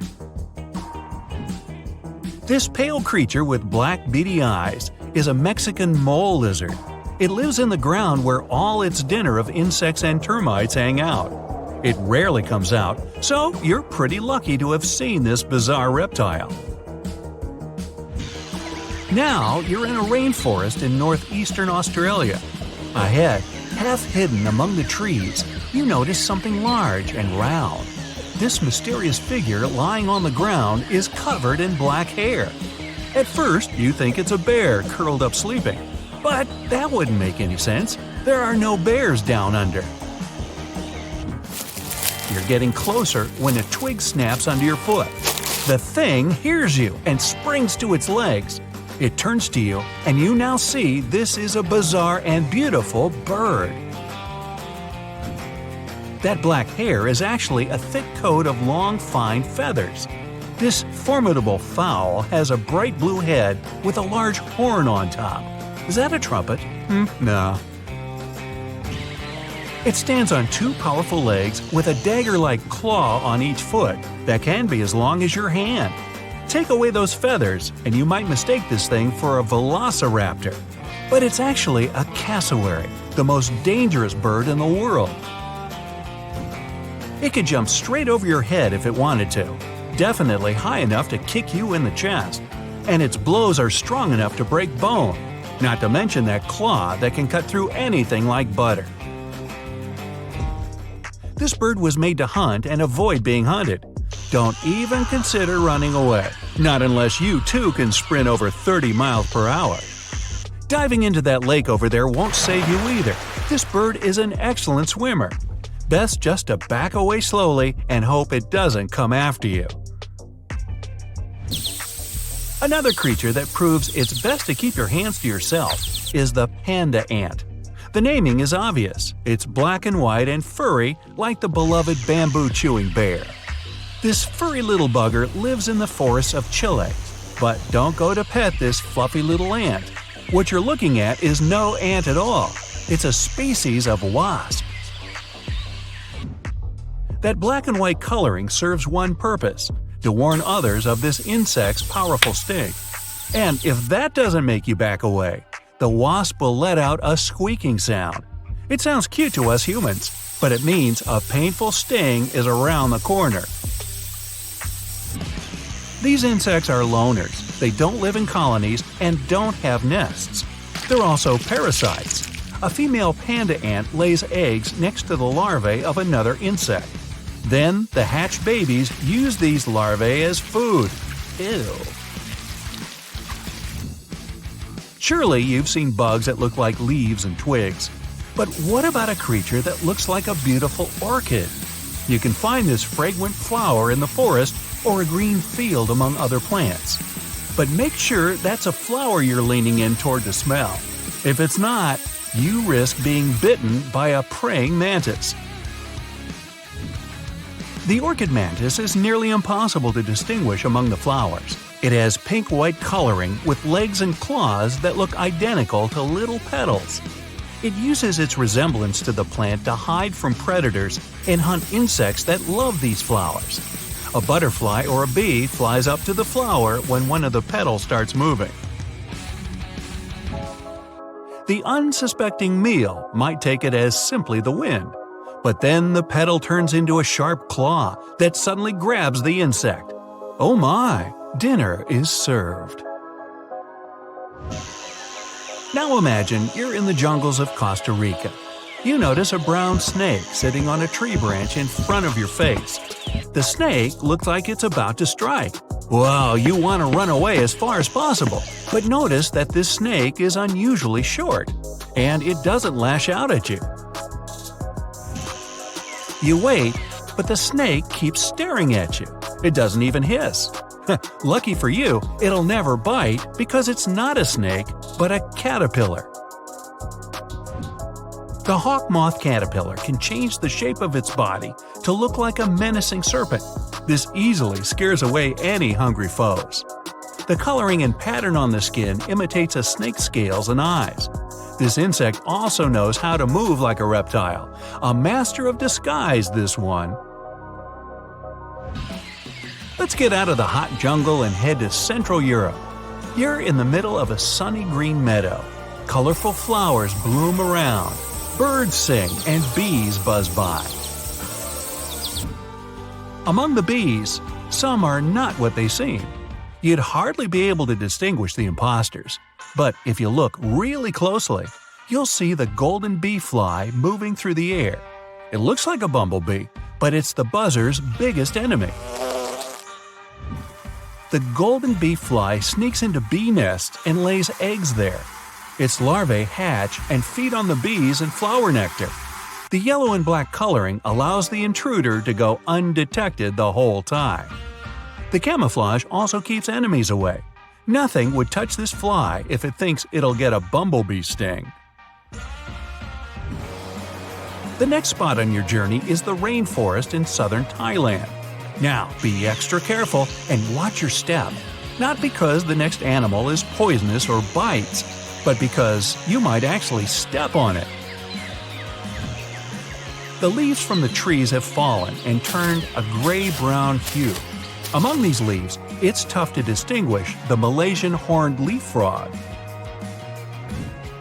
Its body shape, coloring, and especially those pointy growths coming out above its eyes all allow this amphibian to hide perfectly among the fallen foliage. This frog can sit for hours in one place, waiting for its next meal to come close enough to… Now you're in a garden. You see a beautiful bright flower and a small bird hovering near it. The bird flaps its wings so quickly you can hardly see them. And that long needle-like beak makes you immediately assume you're looking at a hummingbird. But as soon as you get closer, you realize this is not a bird, but an insect. Fortunately, the hummingbird hawk moth isn't venomous and doesn't sting. It's just a lovely little creature that decorates the garden with its presence. Many people even grow plants rich in nectar to attract these moths. Hey, that's an idea. It looks idyllic, a vast green field with granite cliffs in the background and a river flowing through the landscape. You can see birds flying and people having a picnic. But then, a scream cuts through the laughter. No, you're not watching some horror movie. This is what happened to a visitor who found a severed hand in Yosemite National Park. Running into crime scenes in national parks is unfortunately more common than you think. Yosemite, for example, holds a record of police investigations, making it the second most dangerous park in the U.S. Not only that, but this is also a pretty huge place, bigger than some countries like Samoa or Luxembourg. You can see why this is an ideal place for you to become a missing person photo on a milk carton. Out of everyone who went missing in Yosemite, Patricia Marie Hicks' case is, I think, the most disturbing one. Remember the hand I mentioned? Well, it was found in 1983 on Summit Meadow by a visitor. The police tried to find more clues about this crime evidence, but the case eventually went cold. In 1988, a skull was discovered, but again, the case got stuck. It was only in 2021, with the help of a genetic genealogy test, that the police finally confirmed this was indeed the remains of Patricia, a woman who had been missing since 1982. However, not every missing person leaves a trace.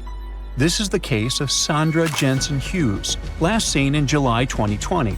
Sandra was camping alone in the nearby Sierra National Forest when she crashed her vehicle. Passers-by offered help, but for some uncanny reason, she refused it. This was the last time anyone ever saw her. All her stuff was still at her campsite, except for her sleeping bag, found 2.5 miles north of where she crashed her car. Sandra is not the only person still being searched by the police. In fact, there are more than 30 cold cases of missing people in Yosemite alone, including a guy who separated from his group in 2011 at the top of Upper Yosemite Falls, a man who has been missing since 1972, and even a guy who vanished 116 years ago. In most cases, people disappear in circumstances less grim than the one involving Patricia Hicks, for example, but it doesn't make these cases less tragic. So what are the reasons why people go missing? First things first, Yosemite Park is the home to 9 waterfalls, including the biggest one in North America, standing at nearly 2,500 feet. Many people like to visit it to go fishing, kayaking, and hiking. However, the water stream velocity increases near waterfalls, and falling from a waterfall is not a Woody Woodpecker experience. You'll find yourself stuck in a powerful whirlpool or have an unpleasant meeting with rocks, most possibly a smashing one. Another natural reason may be that Central California is prone to extreme storms, which can make the river rise suddenly and even form waterspouts. One more famous attraction in Yosemite National Park are the mountains. There are more than 10 popular sites with heights that range from 4,000 feet to 10,850 feet. Some mountains are so tall, climbers must spend the night in a makeshift camp halfway up the granite wall. It is quite popular, and even though you need a special permit for these types of rock climbing, you don't need to be a pro to climb smaller mountains. This explains why so many people get hurt falling from tall places. Besides, rock climbing causes permanent damage to the mountains, and the valley is prone to rock falls. Now, if you're like me and are terrified of climbing, the second best option is hiking, which just so happens to be the #1 reason people fall in the first place. The hikes in Yosemite are some of the hardest hikes in California, and you can bet even an experienced hiker can make a mistake and get lost. In 2024, for example, the body of a former park ranger and pro hiker, Kirk S. Thomas Olson, was found after he tried to venture along an especially complicated trail. 20-year-old Grace Roloff also lost her life in 2024 after slipping and falling while descending Half Dome's climbing cables during a sudden thunderstorm. And finally, animals. About 300 distinct species live in Yosemite, and guess what? Wild animals are not your pets. If you're unlucky, you might wander into a mountain lion den, which is already bad enough, given that these animals are the type that silently stalk their prey. Not a fun way to go. But the ones you really should be afraid of are black bears. They usually only eat tall grass and berries, but they will break into your car, tent, or lodge if they smell food. And unlike mountain lions, black bears are not afraid of humans. Now, the National Park Service makes it clear that rescue is not a certainty and that you must be prepared to get yourself out of whatever trouble you got yourself into. But how do I do that, you might ask? Well, here are some pro tips to avoid getting caught in a tight spot. First, try not to do solo trips. If you really want to have a me time, then let others know about your plans, like all of them. Most of those people went missing because their families didn't know about their plans. Secondly, always pack an emergency supply bag with stuff like a flashlight, compass, knife, multi-tool, paracord, and a thermal blanket. Remember, you are not Bear Grylls, and real life is not a fun episode of Naked and Afraid. Although, if not careful, you might just end up like that. Heat is also a big problem in Yosemite, so stay hydrated and go for a hike during cooler parts of the day. Seriously, drink water. The lack of water and food can lead to disorientation, a fatal symptom if you are literally in the middle of nowhere. But I'm visiting Yosemite during the winter. Well, one more reason to keep your water and food levels up, because you burn more calories when hiking in the snow. Survival expert Jesse Krebs also recommends always bringing a whistle with you if you need to call for help, especially if you haven't planned your trip well, which is a huge mistake. Wilderness is not a place for much improv, I'm afraid. Now, when it comes to hikes, some are so steep they require a cable route to help hikers. If the cables are down for some reason, avoid these areas. And do not rely on the internet or phone services to communicate with others if you find yourself in danger, because the connection in parks is usually not particularly good. Oh, and don't feed or engage with wildlife. I know bears are friendly shaped, but unfortunately, they are not your friends. Learn how to safely store your food, so wild animals don't bother your camp, and do not feed them. Fail to comply, and the park might give you a $5,000 fine. Also, be careful of where and how you drive. Car crashes are the second most common reason why people need medical assistance in national parks. So use tire chains during icy periods, wear your seatbelts, and don't go driving around like you're Dominic Toretto. And just in case I didn't stress this enough, watch out for the weather. Not just because water streams are dangerous, but also because lightning is a common occurrence in Yosemite. A lightning bolt may not strike you, but it may strike a tree, causing a fire or making it fall. A thunderstorm may trigger rock slides or make a climb slippery, like it happened to Grace Roloff. And finally, be careful with strangers, okay? Remember, stranger equals danger, etc. Well, that surely was fun, light, and not terrifying at all, right? Well, hopefully now you'll be wary of strangers, nature, and everything in between. Stay safe, be smart about it, and enjoy the park. Consider Lake Enigma. What a fitting name. It's already strange enough because it's not even supposed to exist. But now, we stumbled upon actual life deep beneath it. And this just might help NASA in their search for life in outer space. The lake lies deep in the icy heart of Antarctica, so it's not really a water pool like we're used to, more like a lake-like block of ice, or so we thought. Just recently, Italian scientists discovered a secret that had been buried for ages, an actual body of water, and in this water, life is thriving. Various microorganisms, and even some weird little hunters, which is super weird, since Enigma sits in a remote and harsh corner of our planet, the northern Victoria Land in Antarctica. The entire South Pole is cold, but in this place, temperatures can plummet to a horrifying minus 41 degrees Fahrenheit, though on average it's around 7. Chilly. Like we said, this lake shouldn't even be there at all. Antarctica is technically the largest desert on Earth, even though it's covered in snow, because it's super dry. There are 0 rains, truly little snowfall, and the sun barely evaporates anything. And even if there is some water, the insane winds make sure to dry everything out super quickly. Putting on our thinking caps, this lake should lose an unimaginable 7 million cubic feet of water every year. Yet, the water remains. Why? No one knows. Scientists say there could be something deep underground that refills it constantly. They just have no idea what that might be. Maybe deep underground rivers, melting ice, or something else entirely. But hence the name, the Enigma Lake. The block of ice we mentioned is permanent and super thick, at least 36 feet of it, and that's higher than a 3-story building.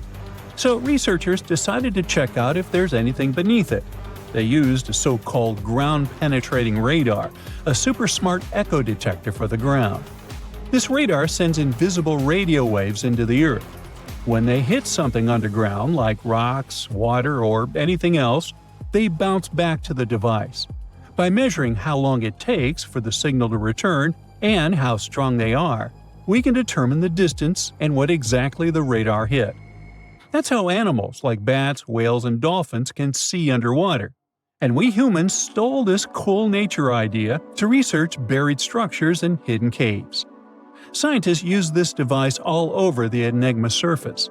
This way, they were able to create an entire map of this under-ice world beneath. The water itself wasn't surprising. It's the unique ecosystem in it that shocked them. Unfortunately, no secret monsters or extraterrestrial secrets this time. But there are microorganisms there that may not exist anywhere else on Earth. Somehow, these creatures have managed to survive in complete isolation and extreme cold. It's not that we don't know these microorganisms, we've met them before, just not exactly like this. There are a couple groups hanging out down there. The first one is Bacteroidota. They love breaking down complex molecules, especially in your stomach, and help digest tough plant fibers. They mostly hang out inside us, but in the outside world, we might occasionally find them in soils and oceans. Then Actinobacteriota, genius chemists among bacteria. They decompose organic materials and help the soil get healthier. They're also famous for producing antibiotics, so we owe a lot of our medicine to them. The third one is Pseudomonadota. These guys weren't a surprise. They're crazy adaptable. They can thrive pretty much anywhere, from soil to water to the human body. Some of them are good, helping plants grow and in nutrient cycles, but others can be opportunistic pathogens. Ooh, bad guys. But what is actually a surprise is that Lake Enigma has tons of passibacteria. They're ultra-small even for microorganisms and can barely do anything themselves. So they prefer to live in symbiosis or be little parasites, relying on their hosts for nutrients and other necessities. All these little chompers might be ancient. They could be remnants of a time before the lake froze over completely, which is hundreds of thousands of years ago. It's simply weird to encounter these bacteria in the Enigma Lake, especially the little parasites. Passibacteria usually love low-oxygen environments, but this lake is very oxygen-rich, not even mentioning an almost 40 feet of ice above. So all this means that even though we know who these guys are, this specific species might be new to us. They could have evolved with some unique adaptations and abilities using the lake's unusual chemistry.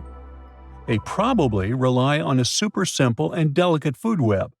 Some of the microorganisms produce energy from light, well, whatever light gets down there, or the lake's chemicals.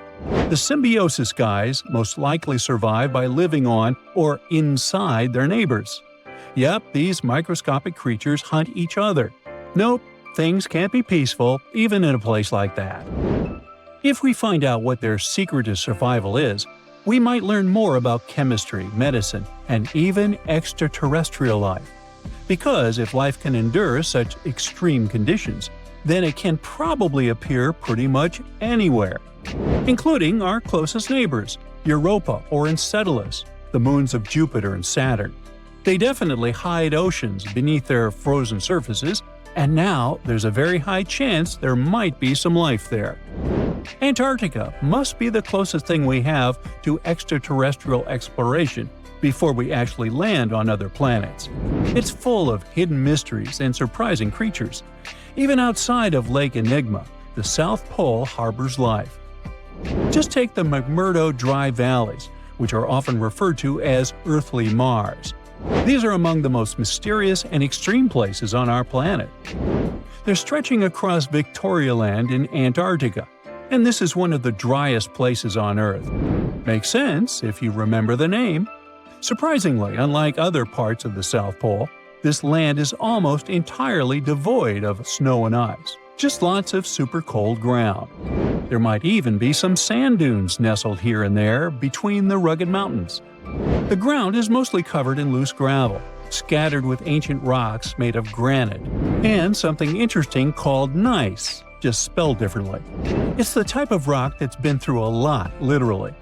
It's usually born when granite and sedimentary rocks have to endure insane pressure or horrifying heat for a while, a process called metamorphism.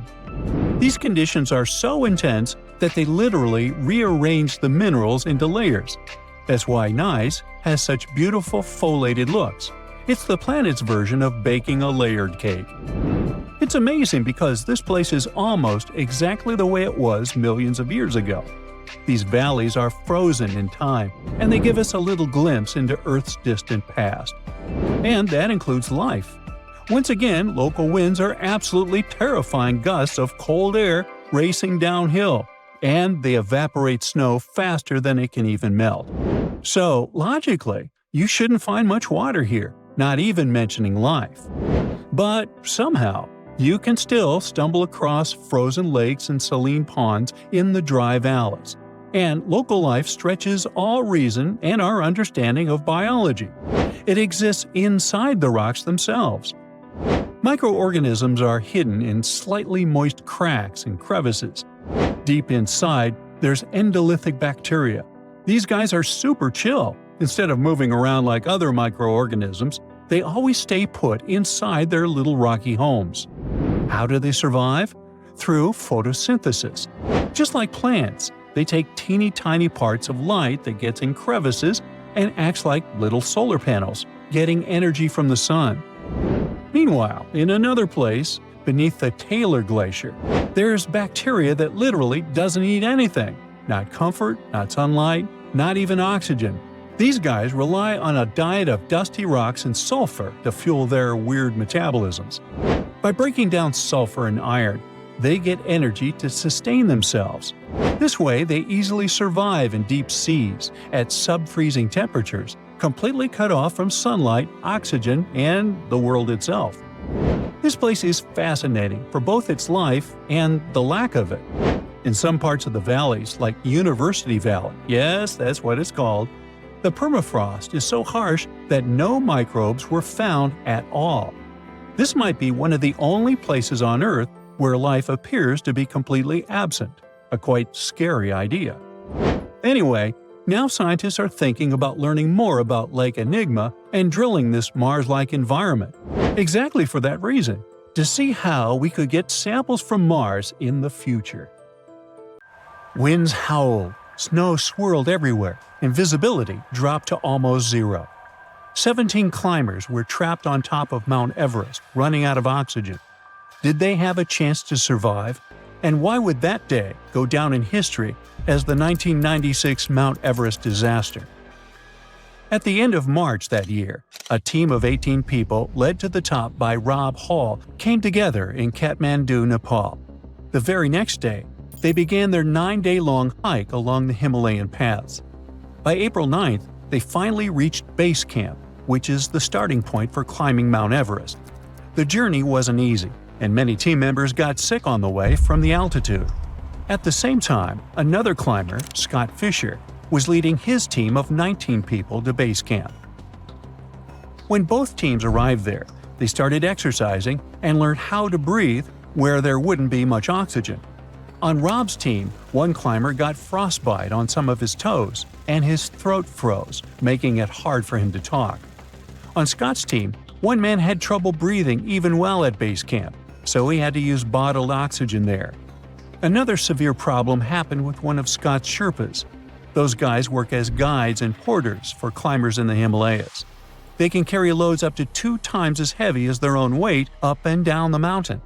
An average, physically fit adult man can carry a backpack loaded with 1/4 of their body weight without a problem. So those Sherpas are really like real-life X-Men. They've also developed the superpower to survive low-pressure, low-oxygen conditions at high altitudes. Scientists suggest it's because they have lower oxygen concentrations in their blood and more oxygen flows to their muscles. It could also be their genes. In either case, one of Scott's superhuman Sherpas got sick and could barely breathe because of the thin air. He was forced to return to the hospital, but passed away several weeks later. Sadly, it wouldn't be the only demise on that tragic ascent. The teams pressed on and departed base camp on May 6th and reached Camp 2 on the same day. 3 days later, they made their way to Camp 4, the final camp before the summit. The plan was to climb to the summit and return to Camp 4 within 18 hours. Staying too long at such high altitudes, especially without extra oxygen, could be very dangerous. Meanwhile, one climber from another expedition that was also on its way to the top stepped out of his tent without properly attaching the sharp spikes on his boots.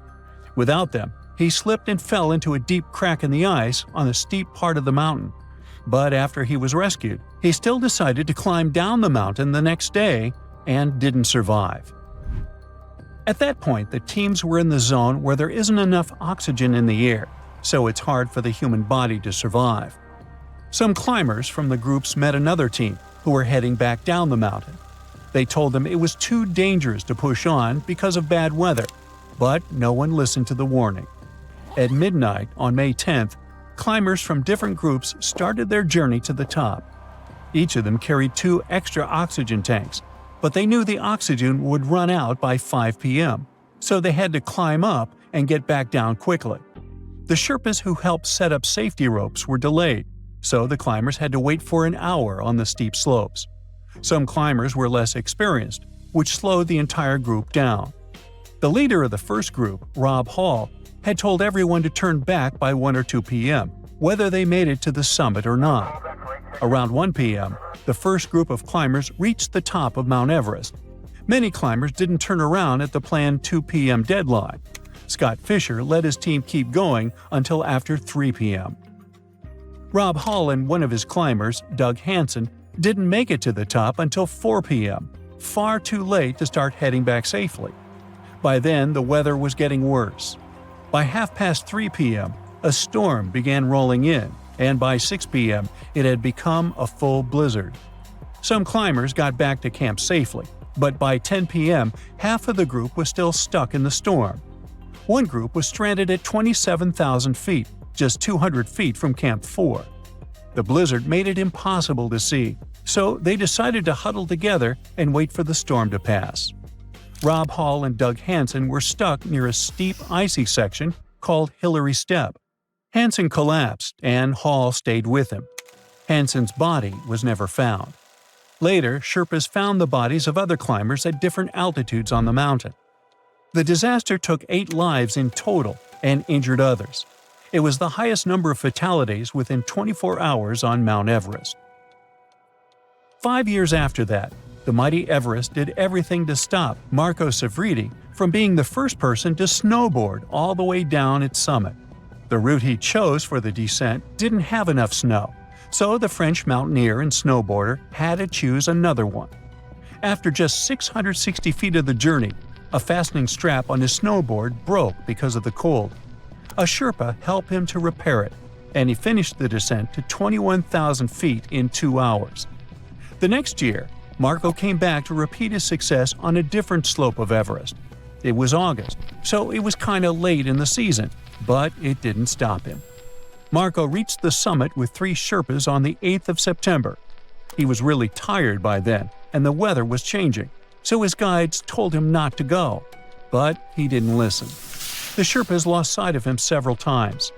About 4,300 feet below Camp 3, the Sherpas saw a distant figure of a man who stood up and then disappeared down the mountain. No one ever found either Sevridi or snowboard tracks leading to his last refuge.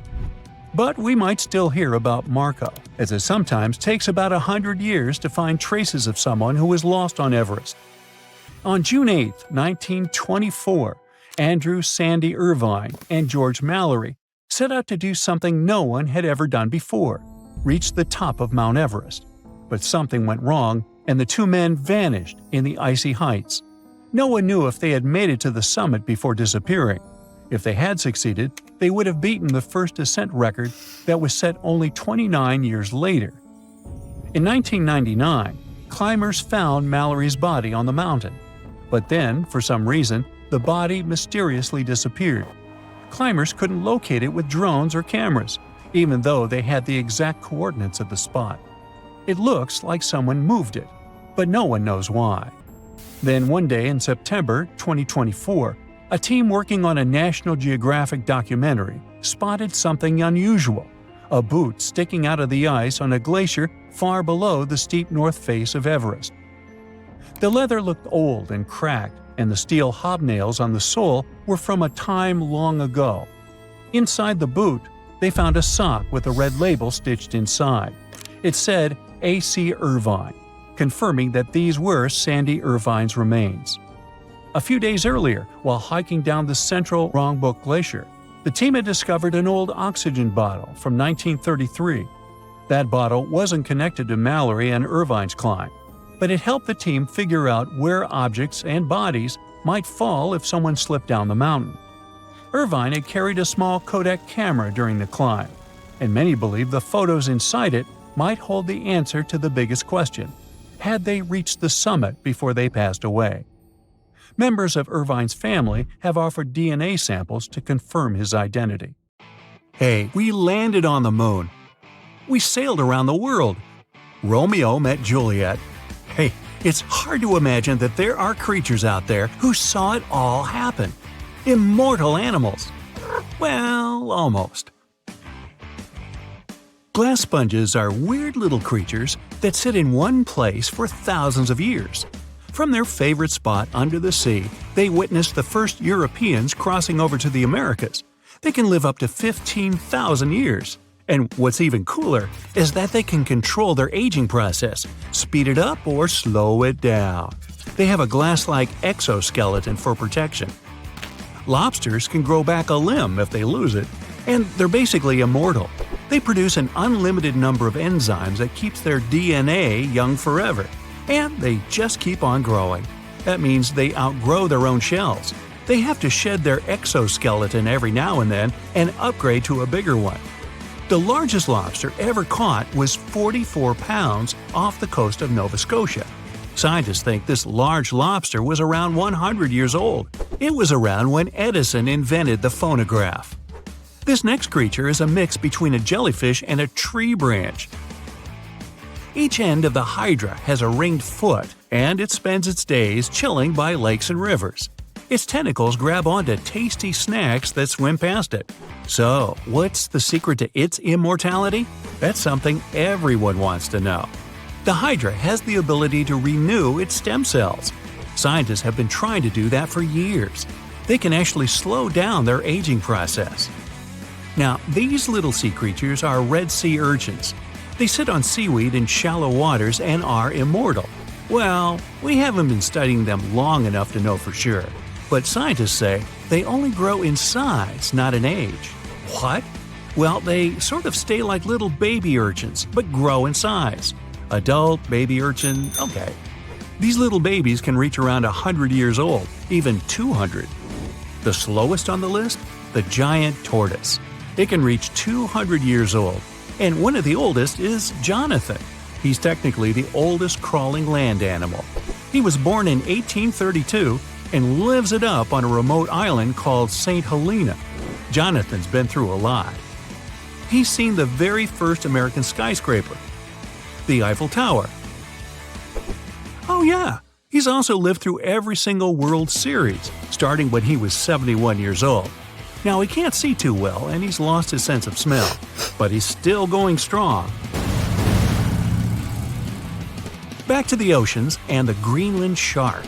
It's been known to be the longest living vertebrate and can live more than 400 years. Swimming around for that long in the deep, dark, cold ocean means these sharks are tough. They're able to withstand insane water pressure. Sharks are one of the only creatures today that haven't been affected too much by evolution. Many sharks have been around since the dinosaurs and haven't changed much. Scientists found out that they grow around a half an inch per year. So, with a little bit of quick math, they can easily find out the age of these tough sharks. Imagine seeing a shark that's older than the USA.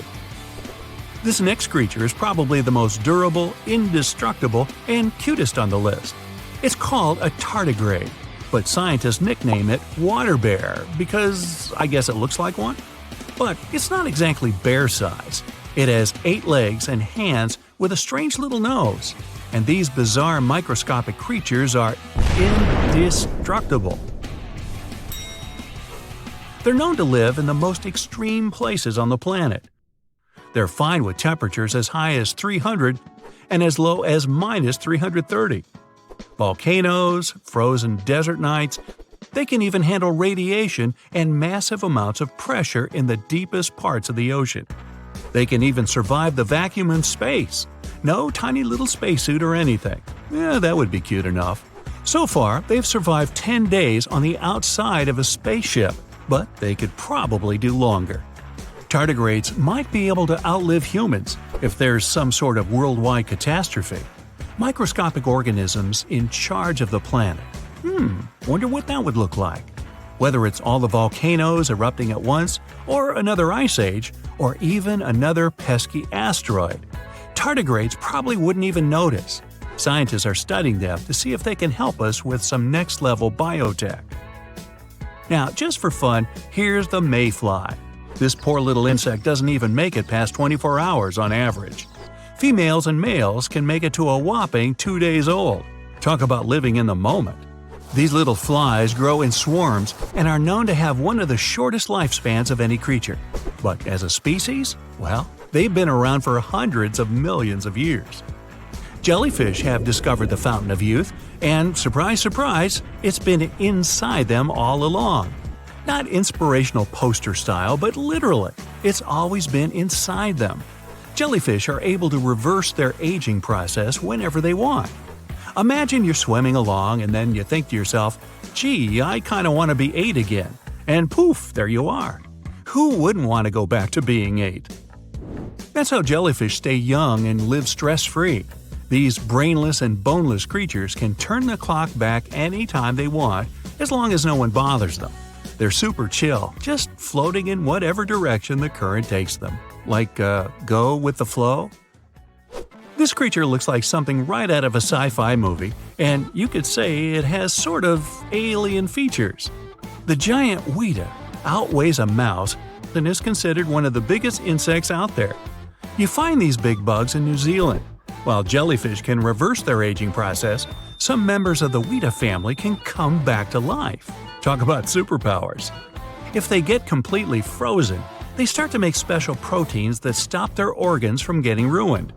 After whatever amount of time they're frozen, they can be thawed out and brought back to life, like nothing ever happened. In fact, the giant weta has ears on its knees in its front legs. And because it can resurrect, it's also called the zombie bug. Planaria are flatworms that are unique. Apart from being practically immortal, they're the ultimate regeneration machines for lost body parts. If you take one of them and divide its body into 10 parts, you'll end up with 10 new planaria. You keep dividing them up, they'll keep multiplying, even though they're usually less than an inch long. Imagine if we could figure out how to do that. Would that be a way for us to live forever? Or would we end up with a totally crazy world with copies of everyone walking around? How about the world's fastest relay team, 4 identical Usain Bolts? Now, clams have been around for a really long time. Scientists have discovered that they can live up to 400 years old. These little shelled creatures are the ones that create those shiny little pearls everyone loves. A clam will go into action mode when a parasite gets inside. The clam tries to cover the parasite with a bunch of special chemicals, the same ones it uses to make the inside of its shell. That's when the magic starts to happen. When these chemicals harden up, they make a shiny, glossy pearl. The more chemicals, the bigger the pearl. Now, this long, slippery-looking creature lives deep in the caves of Europe. Olm can live up to be 100 years old. It spends its days hunting for little insects, snails, and crabs with its tiny front arms and wriggling snake-like body. Its skin is so pale that some locals even call it the human fish. Hey, wait a minute. The olm is almost blind, but it can still detect light. It just mostly does it through its skin. Like other blind animals, it has a supercharged sense of hearing and smell. It gets its distinct look from those little red gills around its neck. You're lazing around on the deck of the ship when you see something whitish-gray covering the horizon. Like in a horror movie or your worst nightmare, this weird fog is nearing the vessel. It's infinite. You can't see where it starts or where it ends. Soon it makes the ship look like a grain of sand in a vast desert. That's when the realization hits. It's an iceberg, and your ship is likely going to repeat the Titanic's fate. Now, all this is a very likely scenario, since the world's biggest iceberg, A23A, is on the move again after months of spinning in a huge water vortex. And it's actually the second time in just a couple of years that this massive chunk of ice has broken free. The first time was in 2023, when the berg went wandering around after being stuck on the seafloor for a staggering 37 years. The thing is huge, about 3 times the size of New York City. It also weighs nearly 1 trillion tons. The giant chunk of ice first broke off from Antarctica's Filsner ice shelf back in 1986, but instead of floating away, it got grounded on the seafloor just a few miles from where it started. Because of that, it melted much more slowly than most icebergs. In December 2023, A23A finally broke free and started to drift away from Antarctica. But it didn't get far before getting stuck again, this time near the South Orkney Islands. It got trapped in something called a Taylor column. That's a huge spinning water current that forms when ocean currents swirl around an underwater mountain. At one point, A23A was rotating around 15 degrees counterclockwise every day. Luckily, as of December 2024, the iceberg escaped the Taylor column and is now slowly moving again. Researchers are super curious to see if it'll follow the same path as other giant icebergs that have broken off from Antarctica, or if it'll find its own unique way. Such enormous icebergs, such as A23A, release nutrients into the water as they melt, and it can actually create hotspots of life in parts of the ocean that are usually pretty empty. But there's still a lot we don't understand about how the size, shape, or origin of the iceberg might affect that process. So, to figure it out, scientists have been collecting water samples from the areas A23A is expected to pass through, and they'll keep collecting samples as it drifts along. Hopefully, it'll give us a better idea of how massive icebergs like this one influence the ocean around them. By the way, the glacier our monster of an iceberg was once part of could be very, very old, literally ancient. In Antarctica, the oldest glacier ice might be close to 1 million years old. Over in Greenland, the oldest glacier ice is more than 100,000 years old. And in Alaska, the oldest glacier ice ever recovered, found in a basin between Mount Bona and Mount Churchill, is only about 30,000 years old, a mere child. At the same time, in a typical Alaskan Valley glacier, it only takes about 100 years for newly formed ice to travel through the entire length of the glacier. For something like Bering Glacier, which is Alaska's largest and stretches over 140 miles, the ice can move through the whole thing in less than 400 years, and that's a lot of movement for such a massive glacier. Now let's move on to Iceberg Alley, a stretch of the Atlantic Ocean that runs from the Arctic to Newfoundland. If you want to see as many icebergs as you can, that's the place to be. Tons of icebergs float through this place every year. Most of them come from Greenland. In spring and summer, big chunks of glaciers break off and get carried by north-south currents through Baffin Bay into the Labrador Sea, where they eventually melt. Some icebergs also come from Canada's shoreline, traveling through the Davis Strait and into the Labrador Sea before drifting along Newfoundland's eastern and western coasts. These massive ice chunks are really old too, about 10,000 years. Every year, about 400 to 800 medium and large icebergs pass through Iceberg Alley. How fast they drift depends on their size, shape, currents, waves, and wind, but the average speed is less than a half mile per hour. Now, there are 6 types of icebergs that make their way through Iceberg Alley. Tabular icebergs are flat slabs of ice, much wider than they are tall. Blocky icebergs have steep sides and sharp angles, like cut-off pyramids. Wedged icebergs have one steep side and one sloping side. Dome icebergs have a rounded top. Pinnacle icebergs have one or more steep peaks sticking up. And dry dock icebergs are U-shaped with a hollowed-out section. They all look incredible. Comment below which is your favorite type. Anyway, as these icebergs drift south, the warmer water speeds up their melting, making them pretty unpredictable and sometimes dangerous. Nowadays, satellites help track medium and large icebergs to prevent accidents, but smaller icebergs can still be risky for small boats.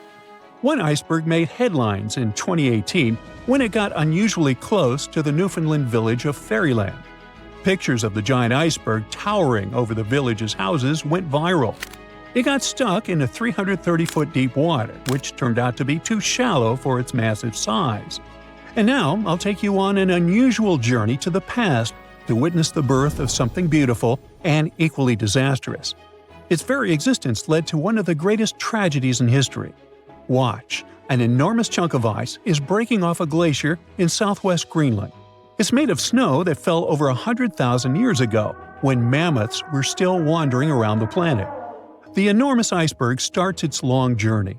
It stretches more than 1,700 feet in length and weighs 75 million tons. Despite its size, it's pretty peaceful and stays far away from ships and the busy transport routes near where it was born. But then, it starts floating south, much farther than most icebergs ever get. Usually, icebergs like this melt way before they reach such warm waters. Out of the 15,000 to 30,000 icebergs that drift away from Greenland's glaciers every year, only about 1% make it all the way to the Atlantic. So the fact that this iceberg keeps going and reaches over 5,000 miles south of the Arctic Circle by April makes it truly unique. Even after months of melting, this block of ice is still incredibly massive. It weighs around 1.5 million tons, which is almost twice as much as the Golden Gate Bridge. Above the water, its visible parts tower more than 100 feet high. But like most icebergs, the majority of it, about 90%, is hidden below the surface. The iceberg's story takes a tragic turn on April 14, 1912, when, guess what? Yep, it comes across the ocean liner Titanic. The ship is about 370 miles from Newfoundland in the North Atlantic Ocean when the iceberg seems to appear out of nowhere. The crew doesn't spot it until just minutes before the crash. Why don't they see it sooner? That's a good question. Now, most people imagine icebergs as tall, bright, white chunks of ice, maybe even covered with snow. But in reality, icebergs come in all sorts of colors. Some are striped, patterned, or even have candy-like swirls, and they can also be black. There are two ways an iceberg can turn black. When the ice is extremely pure, with no bubbles or cracks, then it absorbs all the light instead of reflecting it, making it look black. Or a volcanic eruption can cover a glacier in ash. If ice from that glacier breaks off, it can have a dark or black color. Now, scientists still aren't sure why the Titanic's iceberg looked dark, or even if it really did. But one sailor who was on the lookout in the crow's nest said it seemed black. Another described it as gray or dark gray. One theory is this iceberg could have been a blackbird, which forms when the top part melts, causing the iceberg to roll over. If the bottom is smooth enough to absorb light, it looks dark. But even if the iceberg wasn't truly black, nighttime could have made it much harder to spot. Icebergs don't reflect much light, especially if they're jagged or vertical. They end up blending into the dark, shimmering ocean. Without radar, icebergs at night are incredibly hard to see, which is probably why the Titanic's crew didn't notice it in time.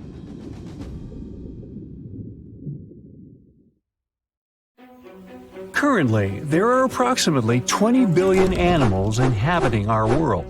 If everything were ideal, we would have 5 billion more animals on Earth.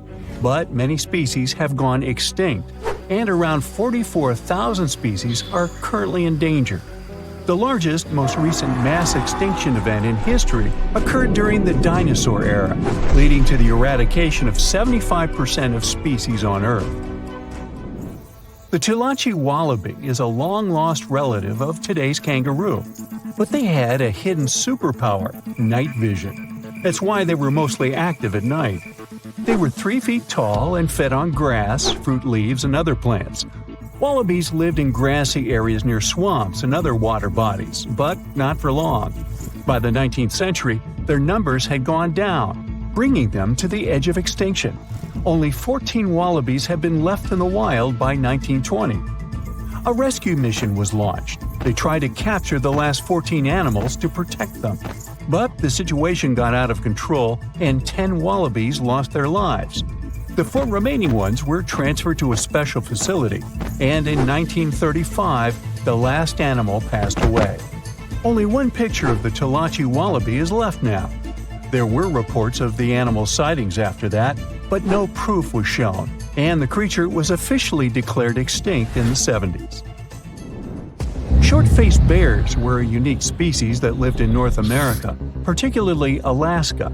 It was a massive bear, weighing around 1,500 pounds.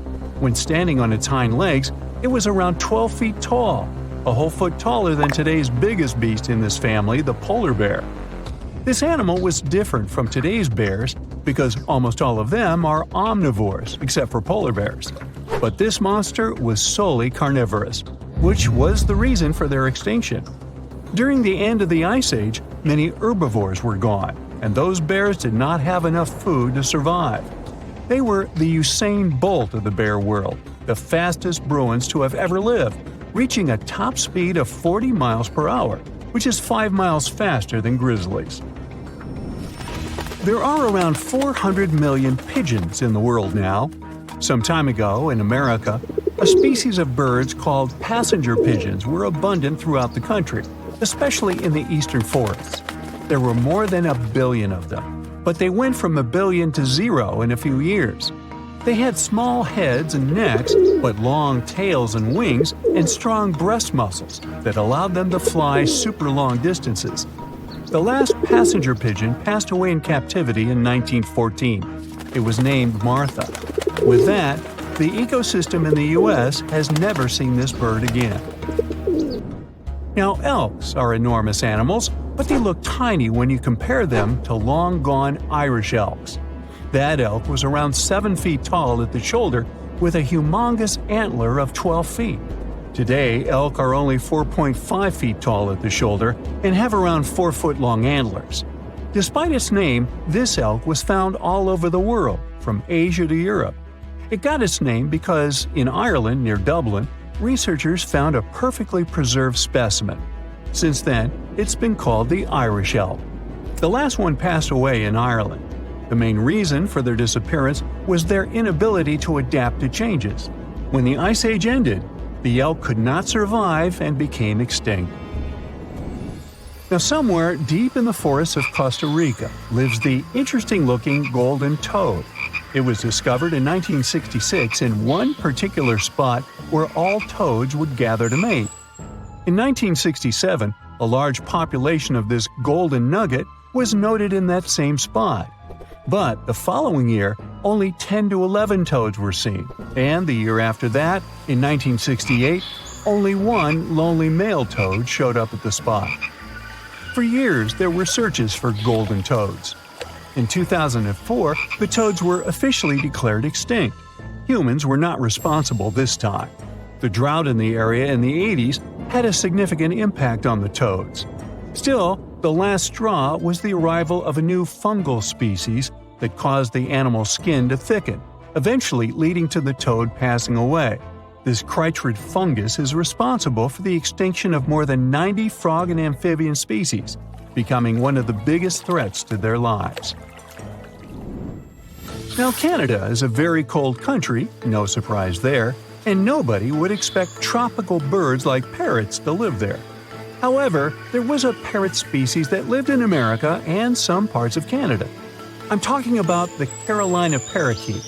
Those were truly beautiful birds with orange-yellowish heads and green bodies. Their favorite rest spots were big trees alongside rivers. This parrot's favorite food was cocklebur seeds, which are poisonous to us, but the bird had no problem eating them. Also, they used the dangerous cockleburs as a defense mechanism. After they ingested loads of them, their meat became poisonous, and predators do not enjoy eating toxic birds.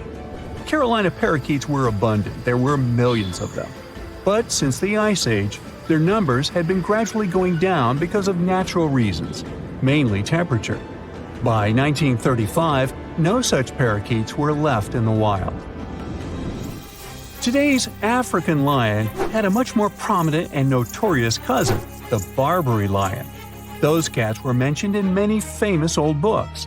They were described as mean, terrifying beasts. It's believed that they were the largest lion species ever. Those big cats weighed around 600 pounds and were 9 feet from the head to tail. Unfortunately, this lion was declared extinct in the 90s due to many factors. Today, we only have one photo of this animal taken from a plane. Paradise parrots were native to Australia. They were genuinely amazing birds with captivating colors. What was unique about them was their nesting habits. They only nested in termite mounds. This parrot was always on the edge of extinction, and the reason for that is still unknown. Mice, rats, and other animals also hunted them, and it added fuel to the fire. The last bird was spotted in the year 1972. Since then, paradise parrots have only been seen in museums. The Gulf of Mexico was once home to Caribbean monk seals. This species of seals enjoyed spending time in the warm subtropical climate of the Caribbean. Most of the time, they were found near reefs and islands, foraging for food. Like most of us, they also loved sandy beaches and were usually seen in groups of 100 seals, resting before the next adventure. In the year 1886, monk seals were declared extinct. You can still see this animal in 2 museums. Both are located in the UK. As we all know, zebras have black and white stripes. But once, a zebra species had only half the body covered with brown and white stripes. The rest was just brown, and the belly was white. It was called the quagga. They lived in the southern part of Africa in grass fields and wet pastures, like today's zebras, and ate grass and other plants. The last quagga perished in 1888, but not all hope is lost. Today, extensive research is being done to bring this animal back into the wild. Australia is home to many outlandish animals, but the craziest ones are probably gastric brooding frogs. This species is not like your ordinary frog that lays eggs.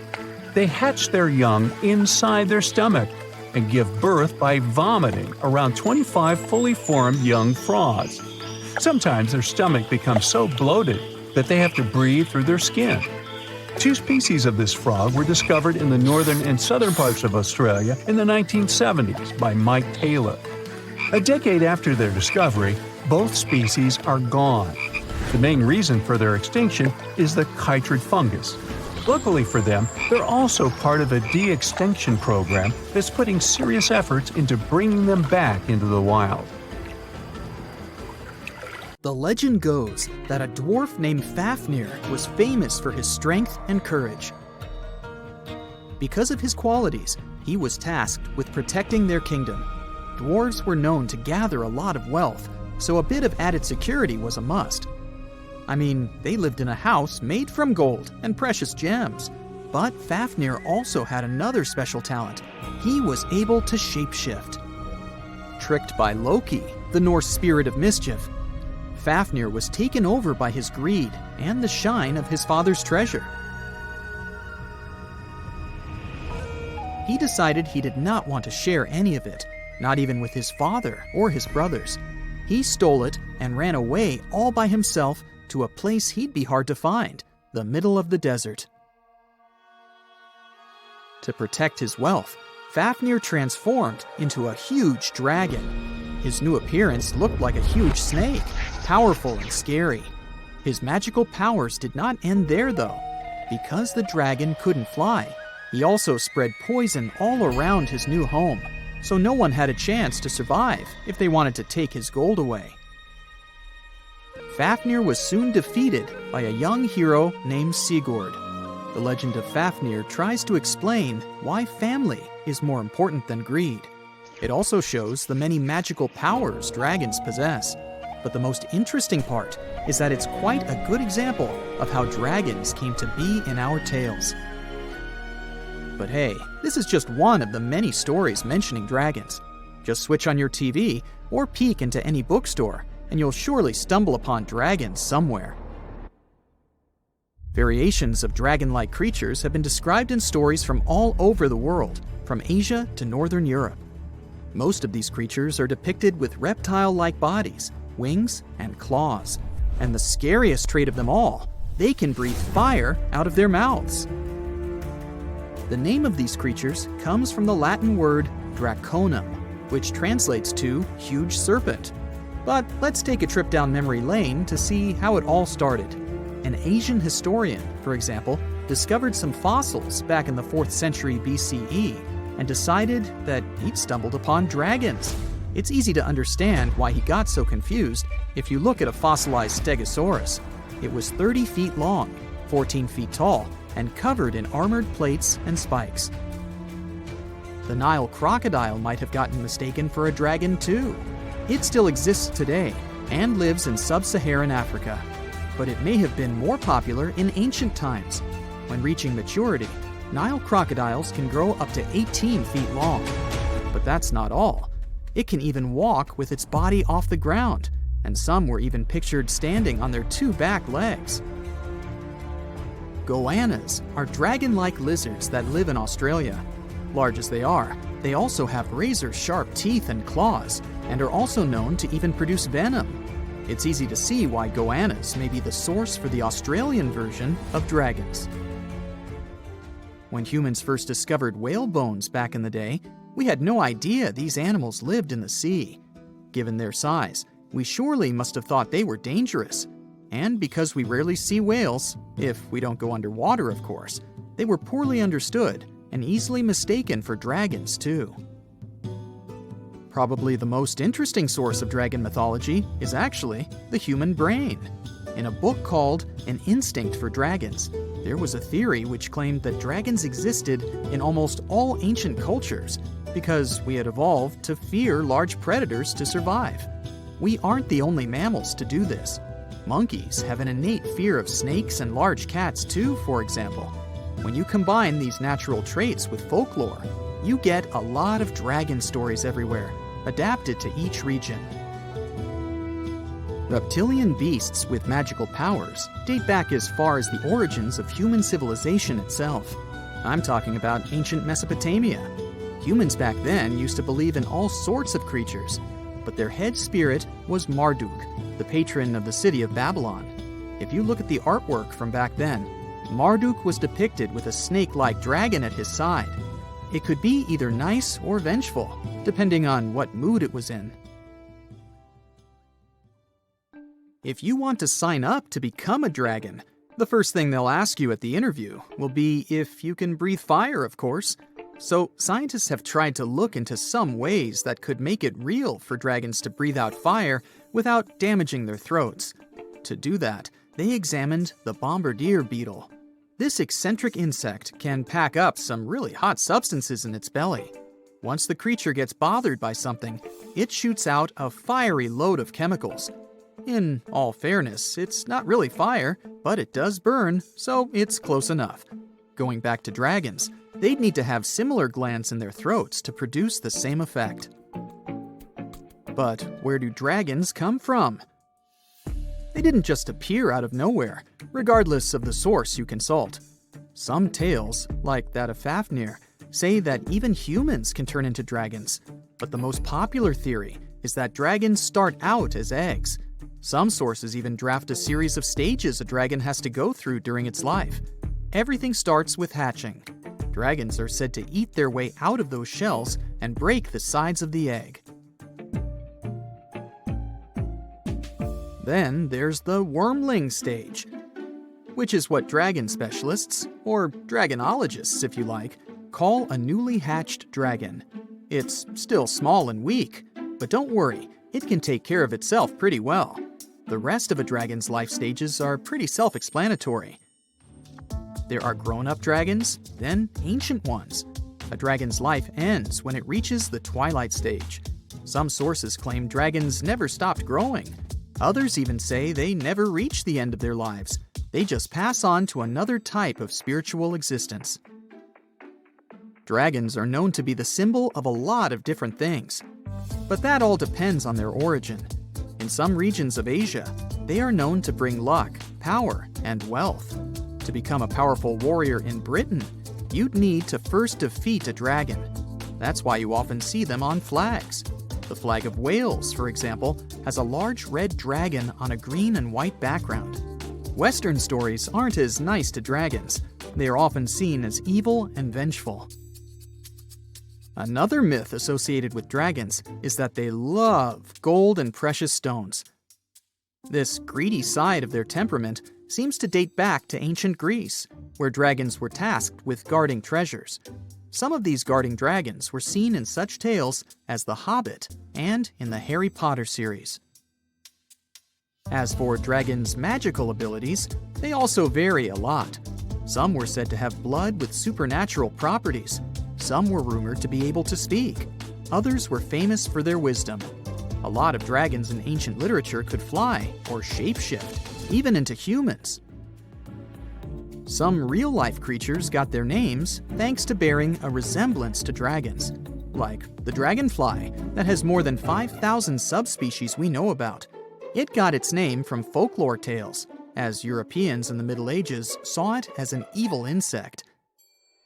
Dragonflies were accused of some really nasty things, like biting people's eyes and mouths.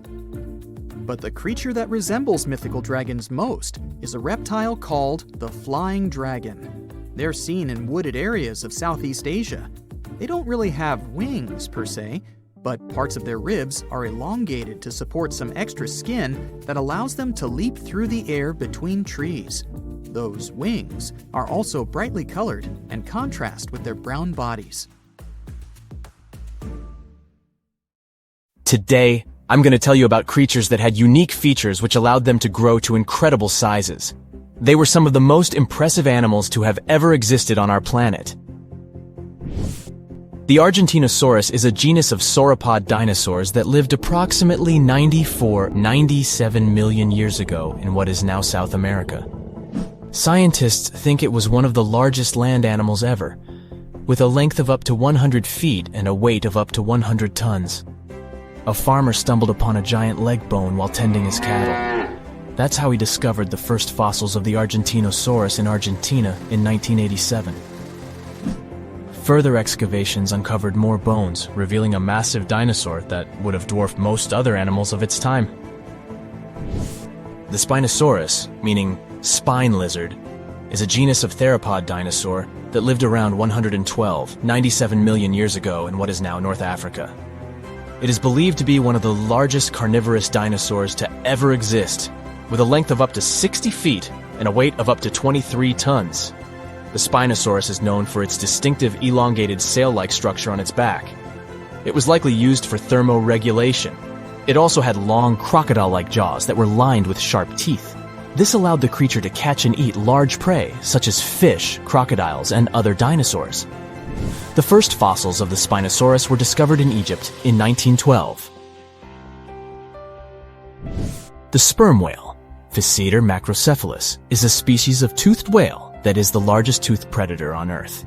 It also has the largest brain of any animal species. It is found in oceans all over the world and can dive to depths of up to 7,000 feet in search of food. You can easily recognize sperm whales by their massive, block-shaped heads, which can measure up to 1/3 of their total body length. They have dark brown or grayish-blue skin and a distinctive wrinkled appearance. The Titanoboa is an extinct genus of a giant snake that lived approximately 58 million years ago. It is considered to be the largest known snake ever. It could grow up to 42 feet and weighed around 2,500 pounds. The first fossils of the Titanoboa were discovered in a coal mine in Colombia in 2004. This discovery meant a lot because it provided insights into the size and behavior of snakes during the Paleocene era, as well as the overall climate and ecosystem of the time. The blue whale, Balaenoptera musculus, is the largest animal on Earth, measuring up to 100 feet in length and weighing as much as 200 tons. These marine mammals are found in oceans all over the world and can live up to 90 years. Blue whales have a long, streamlined body that is usually blue-gray in color with mottled patterns. They have a small dorsal fin and 2 pectoral fins that are about 1/3 the length of their body. Blue whales feed on tiny shrimp-like creatures called krill, and they eat a lot. A single adult blue whale can eat up to 8,000 pounds of krill in a day. The Leedsichthus is an extinct genus of large, bony fish that lived during the Jurassic period, approximately 155 million years ago. It is believed to be one of the largest fish that have ever lived. Some estimates suggest that it could grow up to 55 feet in length. The first fossils of Leedsichthus were discovered in England in the 19th century, and more recent discoveries have been made in other parts of Europe, South America, and Africa. Despite its enormous size, the Leedsichthus was a filter feeder, similar to modern-day whale sharks, and likely fed on plankton and other small organisms. The creature did it by simply swimming with its enormous mouth open, filtering water through its gills. The pterodostro is an extinct species of flamingo-like birds that lived approximately 35 million years ago. They were relatively small birds with a wingspan of about 2-3 feet. And they were known for their distinctive long, narrow beaks equipped with comb-like structures used for filter feeding. The pterodostro lived in shallow bodies of water, like lakes and lagoons, and mostly fed on small crustaceans and other tiny organisms. The animal filtered them from the water using the comb-like structures on the inside of its beak while swimming through the water. The African elephant is the largest land animal on Earth and one of the most recognizable ones. There are 2 species of the African elephant, the savanna elephant, Loxodonta africana, and the forest elephant, Loxodonta cyclotis. You can see them in various parts of sub-Saharan Africa. These creatures can be identified by their large size, gray skin, and long trunks. African elephants can grow up to 13 feet tall and weigh up to 14,000 pounds, depending on the species and gender.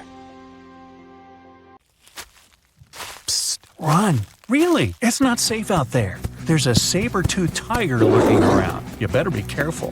What are you doing? Don't peek. Okay, just one little peek. How's this possible, you ask?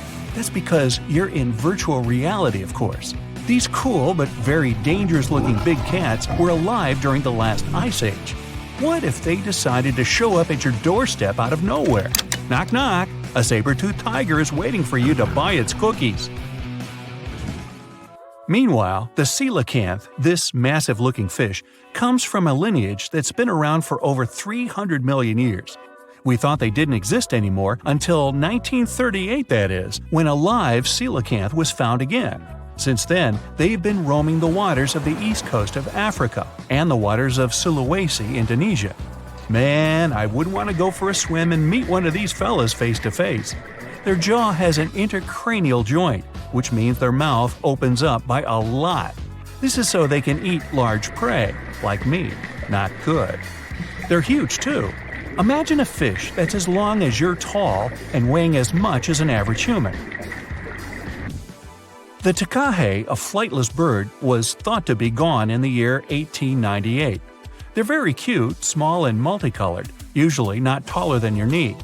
But picture this. You're out for a hike in the Murchison Mountains. Looking around, you spot the bird you thought was extinct.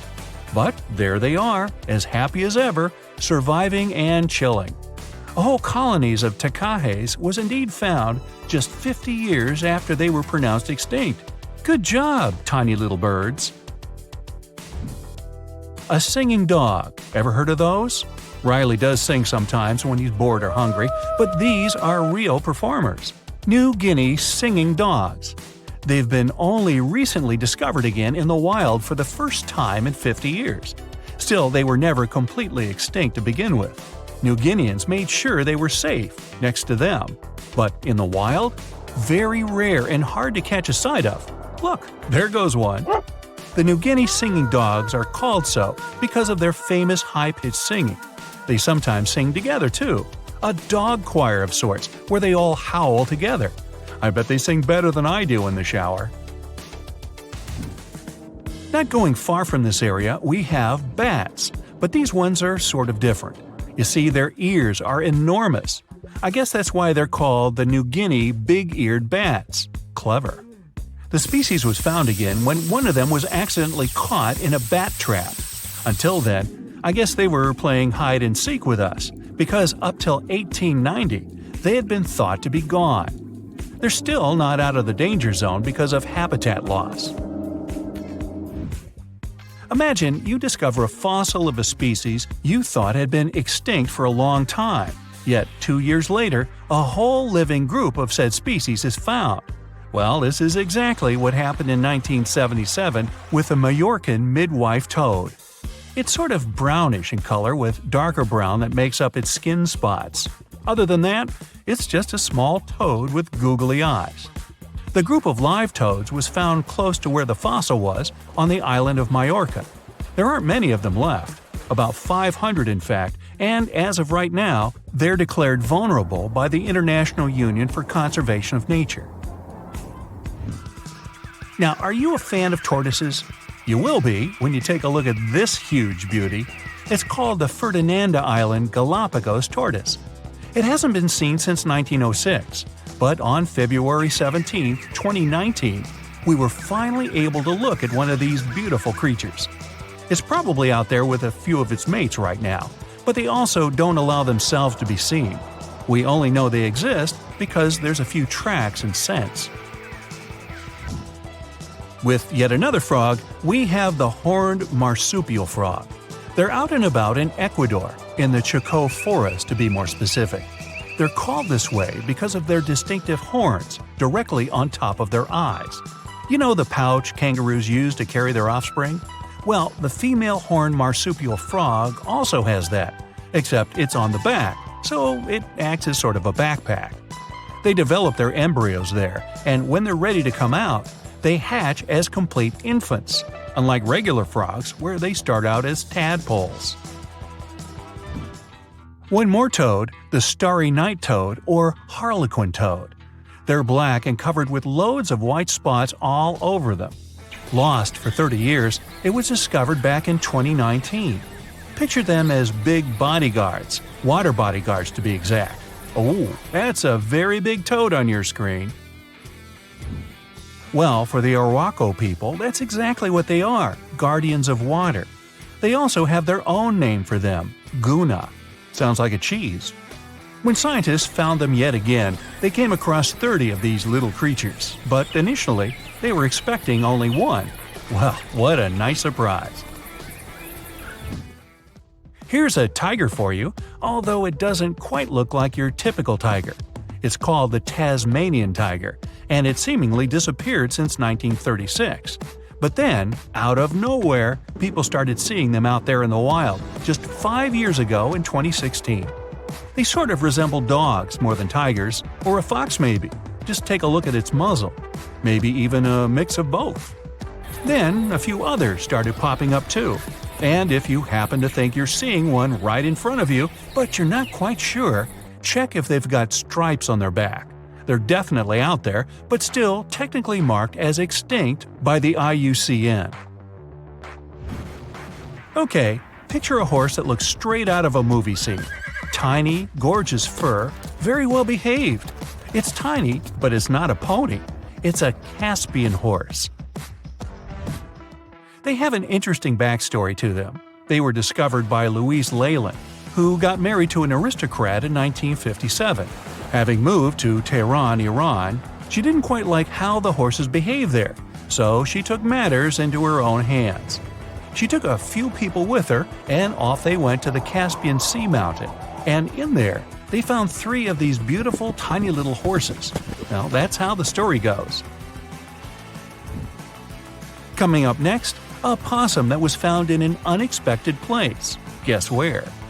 You have 3 options to pick from: hiding in a ski resort, in the Australian outback, or in someone's apartment in the bathroom. Which one do you choose? You have 3 seconds. The right answer is a ski resort.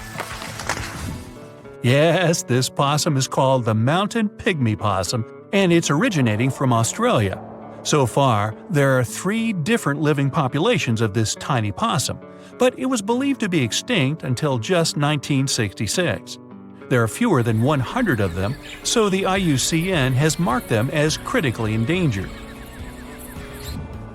Also from Australia is the night parrot, an absolute delight to birdwatchers. Very beautiful, yet mysterious. These little fellas live in very remote areas. You can probably count on the fingers of your hand how many times these birds have been seen since they were found again in 1979. That's how rare they are. Have you ever seen a pygmy tarsier? Neither have I. It was only in 2008 that 3 of them were caught. Scientists don't really want to lose track of their movements again, so what they did was gift them with tiny little collars. This way they can live their life as happy as ever and will know they're safe. The last one I want to tell you about is the tree lobster, but as the name might mistakenly tell you, they're not really lobsters. They're just big black bugs with huge legs. Their extinction story is a sad one. In 1920, a cargo ship got stuck on Lord Howe Island, and it had rats aboard. These rats fled the ship and ran straight to land. Even though tree lobsters are bigger than most insects, they're still relatively small compared to rats. The poor things never stood a chance. Still, in 2004, life shone again for these distinct critters. A pair of Australian scientists were out and about on the island and came across 24 of them. All of them were living beneath one single shrub. Hey, if there's enough space for everyone, it's not small, it's cozy. Bottom line, it's better to be distinct than extinct. Don't you agree? You're on a ship when you notice some water foaming nearby. It looks as if a huge vessel just sunk there, but you don't see any debris. Steam is rising over the water, and large bubbles appear on the surface. In a couple of minutes, you see a small piece of land appear right in front of your eyes. It's releasing flames and lava. Millions of gallons of water evaporate in the mouth of the volcano. Frightened, you get away from this place. For the next 3 years, the small island covered with volcanoes will slowly be emerging from the water. Every day, it'll erupt and fill the sky with black ash. When the ash settles, it'll get mixed with the water and form the shore. This eruption lasted 3 years, and finally, by 1967, the island of Surtsey on the southern coast of Iceland was fully formed. Surtsey is one of the few islands that have emerged from the depths to the surface of the sea. But it's almost impossible to get here. The island has a unique ecological system, and scientists want to find out how it's going to develop without human influence. Only a few people from all over the world have permission to walk around on the island. For many decades, people's minds have been occupied with the mystery of Easter Island, a remote piece of volcanic soil far away in the Pacific Ocean. But our planet hosts thousands of such lonely islands. What is so peculiar about this one? The mystery is concealed not in the island itself, but giant stone statues covering it. Who created the world-famous huge stone heads? Did they serve any specific purpose? Rapa Nui, which is the name given to Easter Island by its first inhabitants, is the territory of Chile and is situated in the southern Pacific Ocean. And it is so far away that you can easily consider it one of the most distant places on the world map. The only transport that can take you there is a plane. If you want to get to this destination point, you will need to spend 5 hours on board, flying from Santiago to Easter Island. The statues carry the name Moai. They started to be carved at some point between the 13th and 15th centuries. Rapa Nui statues are easily recognized thanks to their peculiar faces. They have long noses, wide chins, rectangular ears, heavy brows, and deeply set eyes. It is quite curious that the nostrils curl in the way fish hooks do. Firstly, people thought that the statues were made up only by their heads. But surprisingly, it turned out that there are full bodies that are attached to the heads. It was discovered during excavations in May 2012. The bodies were just hidden underground. Still, the heads of the statues, visible from the first site, make up 3/8 of each statue's size. As for the arms, they were carved against the bodies, resting in different positions.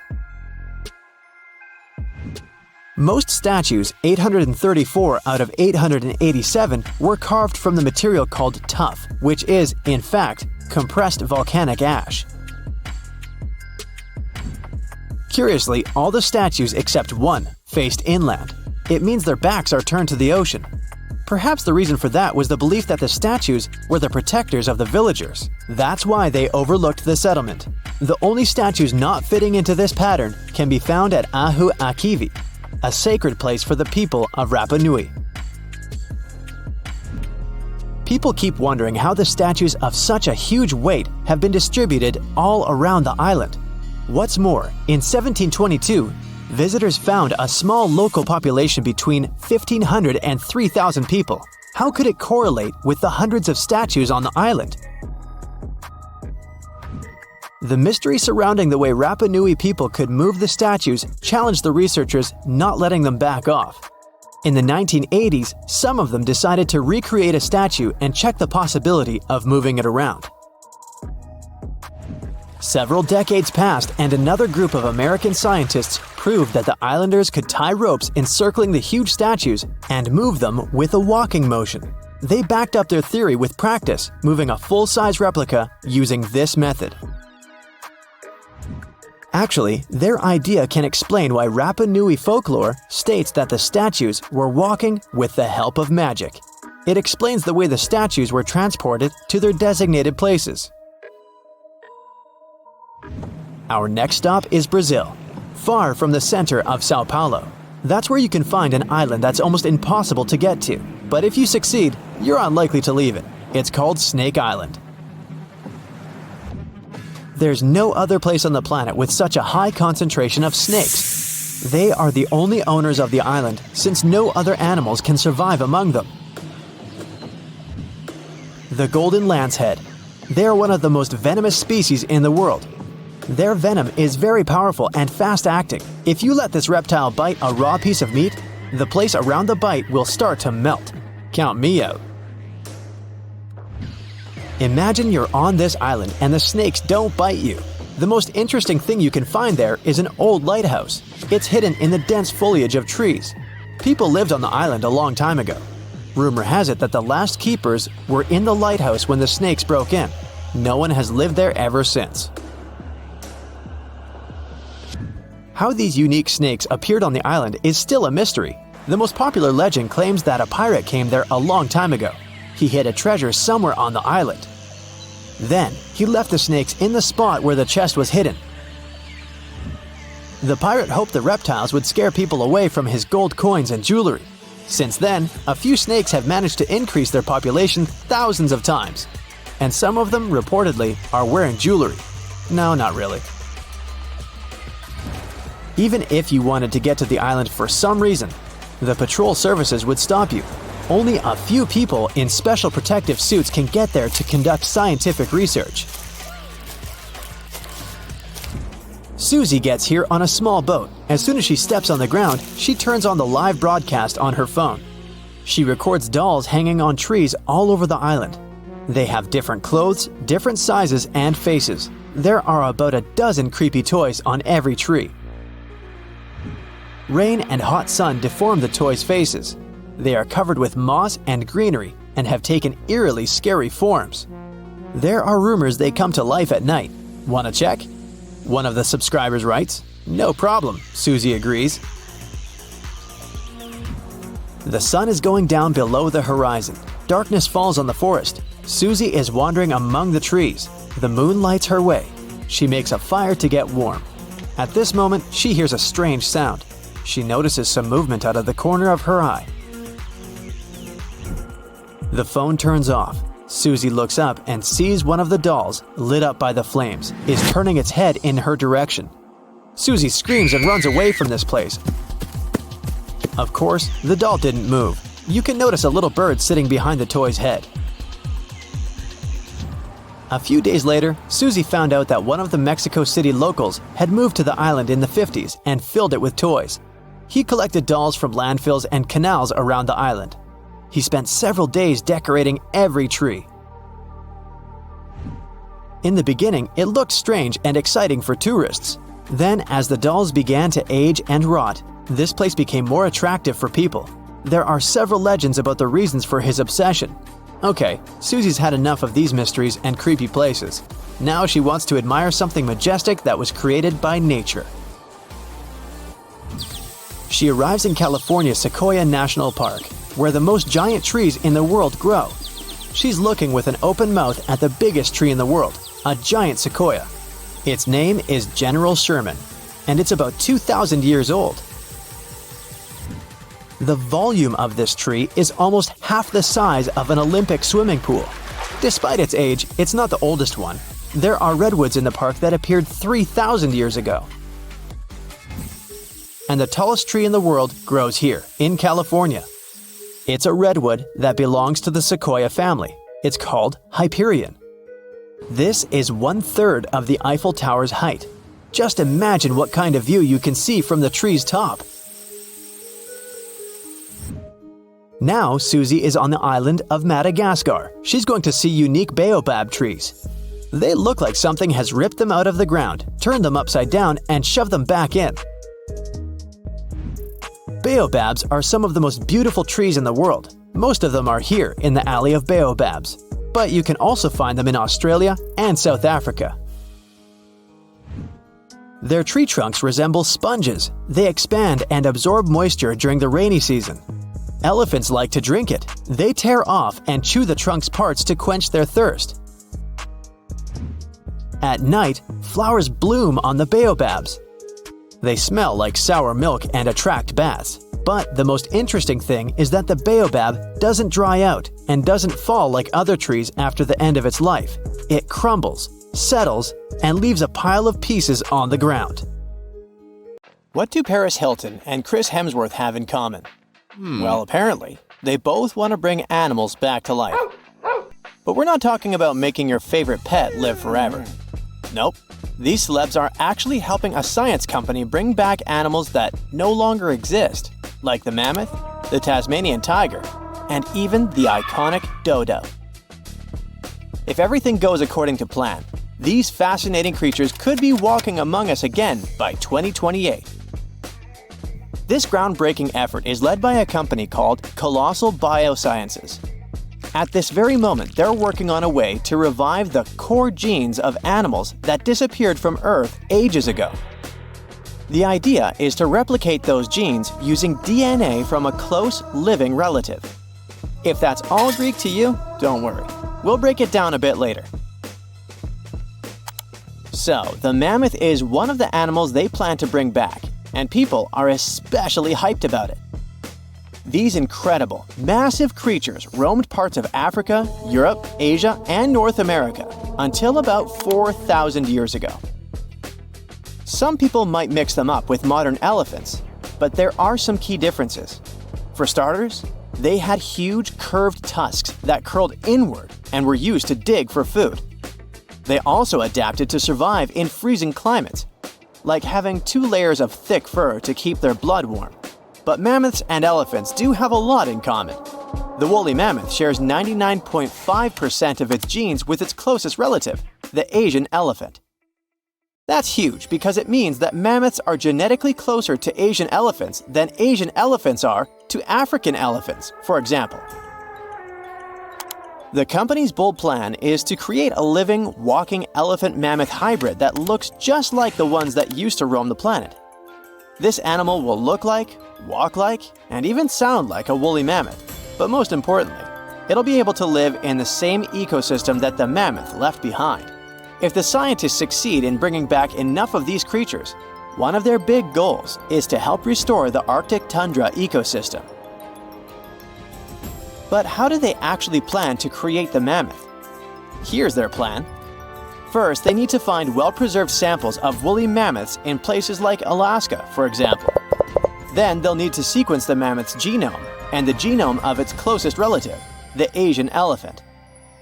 The next step is to identify the important genes that made the woolly mammoth perfectly adapted to cold temperatures, like its shaggy hair, curved tusks, and dome-shaped cranium. In other words, they need to identify which genes make the mammoth, well, the mammoth. Now comes the interesting part. They will use top-notch gene editing tools, kind of like scissors, to cut the Asian elephant DNA and replace those spots with the mammoth sequence. This will allow them to create a new cell line and, later, an embryo. This embryo will grow inside a healthy female Asian elephant, who will be the surrogate. And just like that, a new cold-adapted elephant will be born. Or at least, that's what scientists hope. Specialists predict that this Mammoth 2.0 could be on Earth as early as 2028. The reason it will take a while is that their gestation period is around 22 months. But if that deadline feels too far for you, there is actually a chance we could get a surprise a lot sooner. That's because some of the other animals they plan to revive have a much shorter gestation period, like Australia's thylacine, also known as the Tasmanian tiger. The company is also doing whatever it takes to give this animal a second shot at life. And the good news is that the process seems to be well advanced. Recently, the group announced that the Tasmanian tiger's genome is about 99% complete. This animal was native to the Australian mainland and the islands of Tasmania and New Guinea. A big part of the Tasmanian tiger population disappeared over 3,000 years ago. But about 5,000 of them kept roaming around until pretty recently. It's believed that the last thylacine passed away in 1936. To revive the Tasmanian tiger, scientists first need a sample of the ancient animal. So they took RNA molecules from a 110-year-old preserved head that had been kept in ethanol. The team was really lucky because it's rare to find old samples that are so well preserved, allowing scientists to use advanced DNA analysis techniques. And by that, I mean they did a full, complete analysis. By studying RNA samples from important tissue areas like the tongue, nasal cavity, brain, and eyes, experts were able to learn a bunch of interesting things about the Tasmanian tiger. They could figure out how its brain worked, and also what this beast could smell, see, and taste. By the way, these semi-nocturnal animals had a special appetite for small rodents, lizards, and birds. After finding the perfect sample, the process of reviving it will be pretty much the same as with the mammoth, but with an elephant as a DNA donor, of course. In the case of the Tasmanian tiger, its closest living relative is a small marsupial called the fat-tailed dunnart. Even though this animal is small, it is a ferocious carnivore. So experts believe the whole DNA editing process will work just fine with its sequence.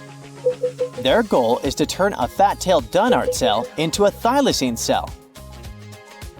To accomplish that, they did more than 300 unique genetic changes into a dunnart cell. So there is no doubt they're pushing all the boundaries to make the dream of reviving animals a reality. This project also plans to revive the iconic dodo. You know, that funny-looking bird from the paradisiacal island of Mauritius in the Indian Ocean?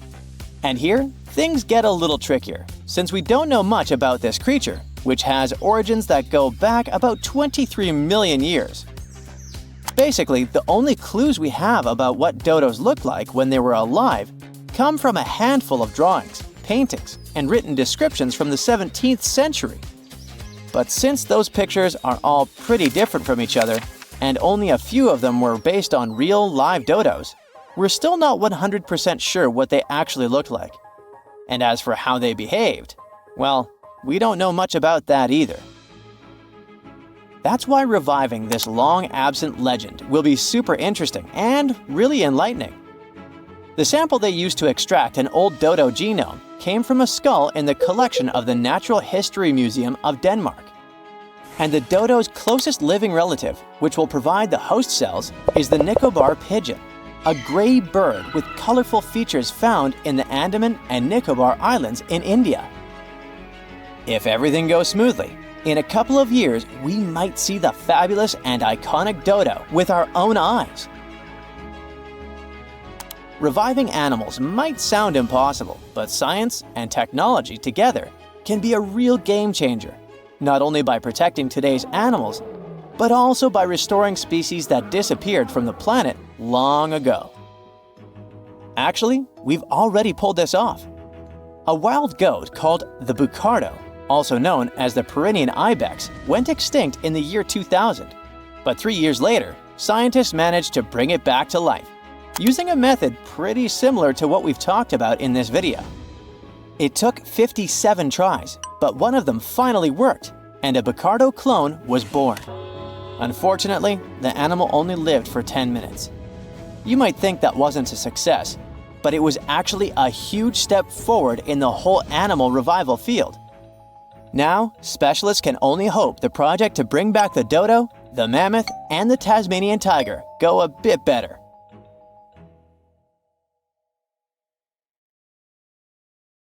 Your heart is racing. You're running for your life from one of the biggest creatures you've ever seen.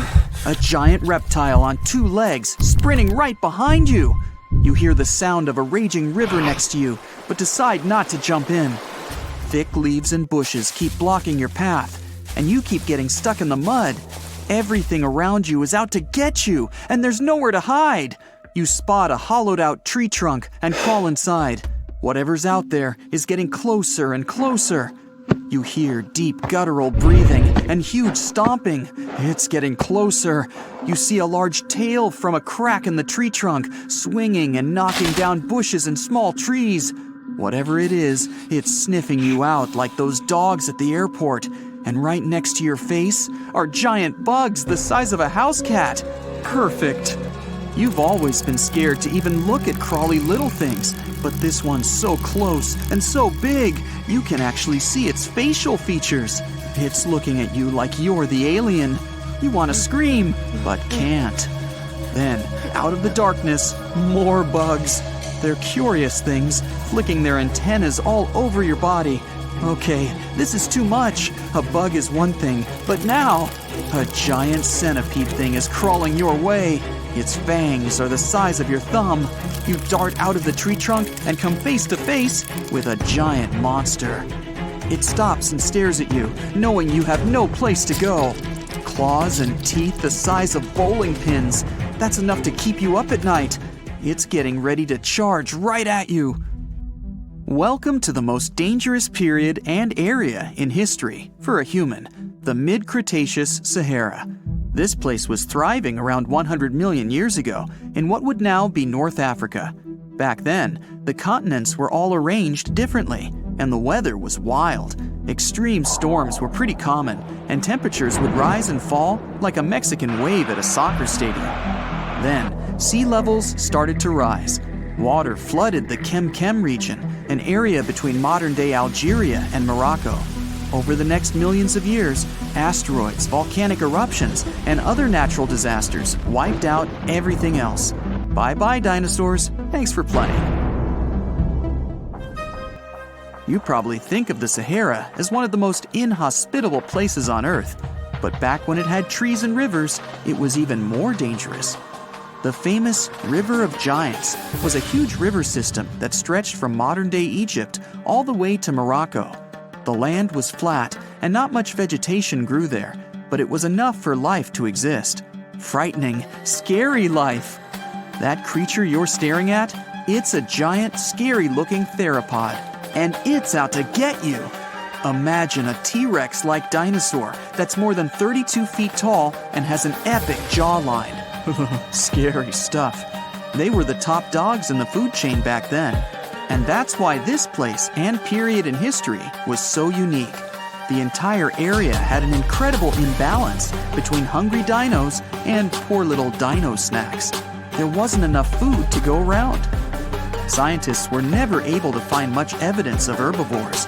That means it might have been a royal rumble of carnivorous creatures waiting to pounce on each other at any moment.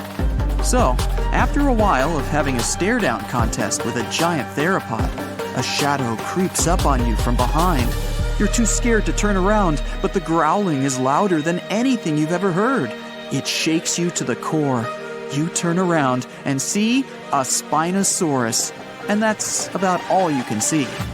You know how they always show the T-Rex as the king of the dinosaurs? Well, this one would be, what, the emperor?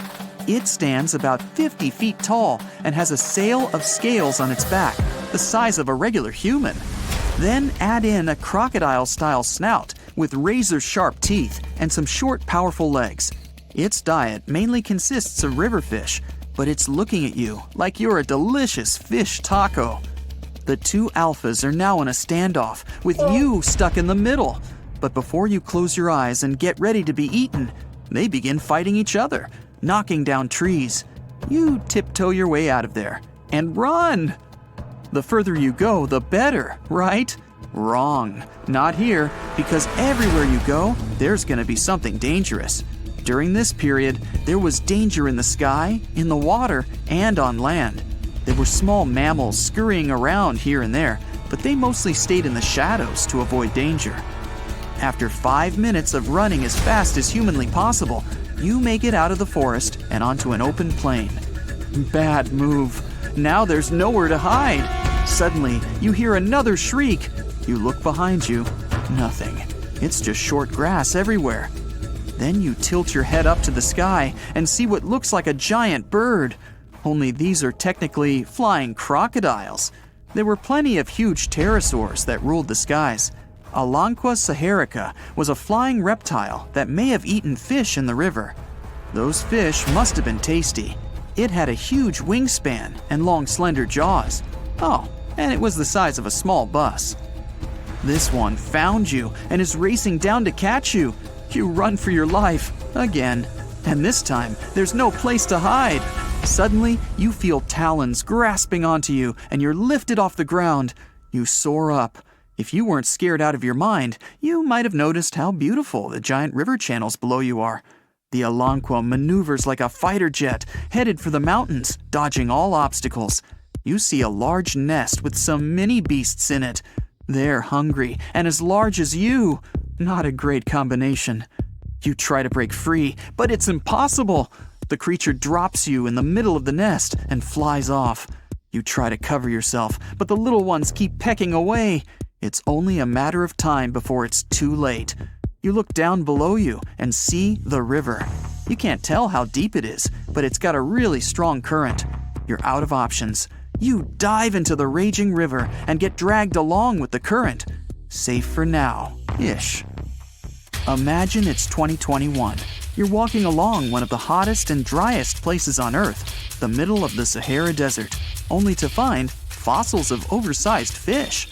They ranged from bite size to bus size. Even freshwater sharks lived there. These weren't your average little fishies. Judging by their teeth, those guys meant business. You might even find a giant sea turtle swimming around. Okay, back to your wacky adventure.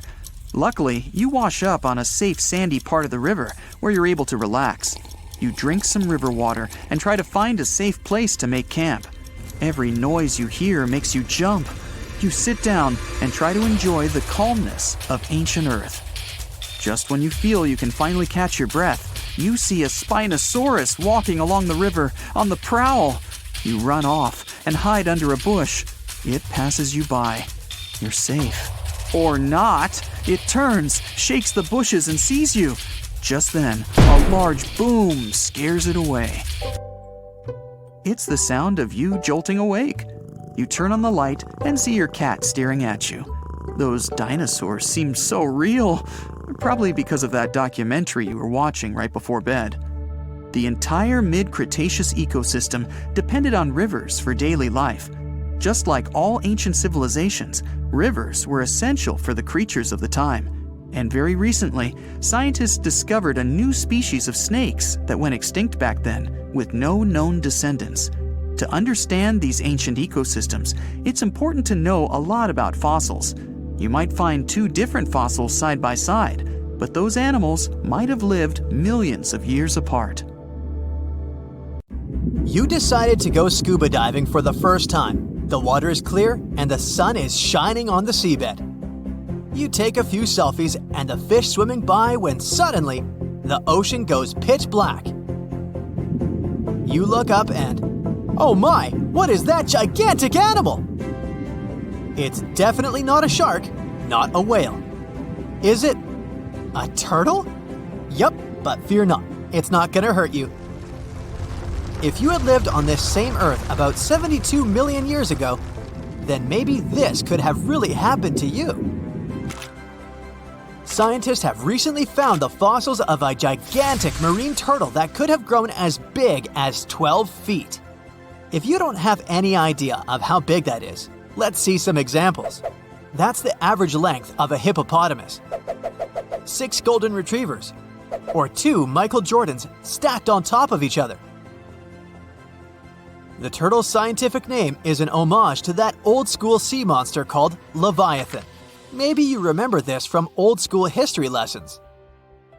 The Leviathan is supposedly a mythical creature that would swallow entire ships or people that were deemed too greedy by the creature. Can you imagine being swallowed by this humongous sea turtle? No, thank you. The fossils of this gigantic creature began to be excavated between 2016 and 2021, all the way in northeastern Spain. The first fossil was located by a hiker in the Spanish Pyrenees, and it was around 8 inches long. The pelvis of this turtle alone measured around 35 inches. It would definitely be one of the biggest turtles today if it hadn't gone extinct. FYI, the largest living sea turtles today can reach up to 6 feet in length, which is already pretty big. Now, how about a gigantic prehistoric scorpion? I bet most people here are not huge fans of these creatures, especially since they're poisonous, which is why the thought of a 9-foot-long aquatic scorpion might be the stuff of nightmares. Let's just say that if they hadn't gone extinct some 400 million years ago, lakes and rivers would be much more dangerous places for humans today. These gigantic insects were considered to be apex predators in their time, hunting everything from fish to other animals, even of their own kind. Yikes! I got goosebumps just imagining these creatures. Should we thank the asteroid that hit our planet now or later on in this video? Another prehistoric animal that would shock humans if it were still alive is the so-called Megatherium, a gigantic sloth. This huge sloth is believed to have grown up to 20 feet long, and its weight could be up to 8,000 pounds. It was found in the woodlands and grasslands of South America. The creature used to stand on its 2 feet in order to reach leaves on high branches. These giant sloths had huge claws. They helped them climb trees. I gotta say, I feel uncomfortable imagining these elephant-sized sloths climbing trees. Oh, of course, some dinosaurs will make our super-sized creatures list. But before that, here's a fun fact. Did you know some dinosaurs are still alive today? Scientists have proven that birds are classified as theropod dinosaurs. Such infamous creatures as the T-Rex and Velociraptor belonged to this group. I'm sure you've heard these names even before you watched Jurassic Park. The Velociraptor is that scary dino that breaks into the kitchen. Well, they evolved, gained some feathers, and turned into various species of birds we know today. That means that any bird from chickens to those little blue ones is a direct descendant of dinosaurs. Now, does the name Spinosaurus ring a bell? You can see this huge dinosaur in some museums today. Its fossils, I mean. The Spinosaurus was one of the biggest land predators to walk Earth. Actually, to walk its land and water, since scientists believe that this dino was semi-aquatic. It fed mostly on meat, which means humans would be its natural prey if it lived today. This meat-eating dino lived around 90 to 100 million years ago. It was about 60 feet long, 12 feet high, and weighed up to 22 tons. Its head was around the size of 8 bowling balls and was shaped like a crocodile's face. Basically, the Spinosaurus was a big African elephant with the face of a crocodile. Just kidding. But that would look funny though, wouldn't it? A much more attractive dino was this guy. It's considered to be the largest dinosaur that has ever lived on our planet. What made it so big was its extremely long neck and very long tail. You wouldn't want to stand behind this creature, believe me. If it decided to swish its tail, you'd get catapulted very far away. This creature lived around 100 million years ago, and its fossils were first found in Argentina around 2012. The dino measured 120 feet from head to tail, which made it almost as big as an American football field in width. And have I mentioned it weighed almost as much as a space shuttle? A staggering 75 tons. If it had been a carnivore, it would have probably been the greatest predator. But this big guy was a peaceful herbivore that had such a long neck that it could eat leaves from high trees. Cute, right? We must also talk about the Shastasaurus. As the name suggests, this animal is popularly known as the Mount Shasta lizard. Even though it was a marine reptile and probably never set foot on the mountain itself, this dino was usually around 23 feet long, but there was a specific strand of this species that could get as big as 69 feet long, about the size of the great blue whale. This made it the biggest marine reptile to have ever lived. A fun fact about the Shastasaurus is that scientists believe it didn't even have teeth, which means it could only feed on soft-bodied prey, such as squid, for example. The next animal on our list is the blue whale. Believe it or not, the biggest living animal on Earth actually started small. These days, the average mature blue whale can reach up to 100 feet in length and weigh up to 200 tons. That's more or less the weight of 40 elephants put together, or 30 Tyrannosaurus rexes, or 2,670 average-sized people. Blue whales have to eat up to 50 million calories per day to support that body. That's the equivalent of 30,000 Big Macs, just FYI. But blue whales weren't always this big. They actually evolved from a four-legged mammal that lived on Earth around 48 million years ago. Their ancestor was called Pakicetus, and it was only 6 feet long. Here's a fun fact. To be able to live in the water as one does today, the blue whale had to go through some intense adaptations. A blue whale can replace up to 80 to 90% of oxygen in its lungs each time it takes a breath. A human replaces only up to 15% for comparison. It allows these animals to dive for up to 1 hour at a time, down to a staggering depth of 330 feet. Elephants were bound to make the list. Elephants are currently the largest land animals on Earth. They can grow to be about 13 feet tall and weigh up to 7 tons. That's pretty small if we compare it to the other animals that once lived on Earth, right? But if we placed a 6-foot-tall human next to an elephant, we'll see it's not at all that small. African elephants are bigger than their close relatives, Asian elephants, and they have a similar lifespan to humans, up to 70 years. Pokemon might have made us collectively wish that salamanders were real-life dragons, although they're not. They can still be pretty cool, though.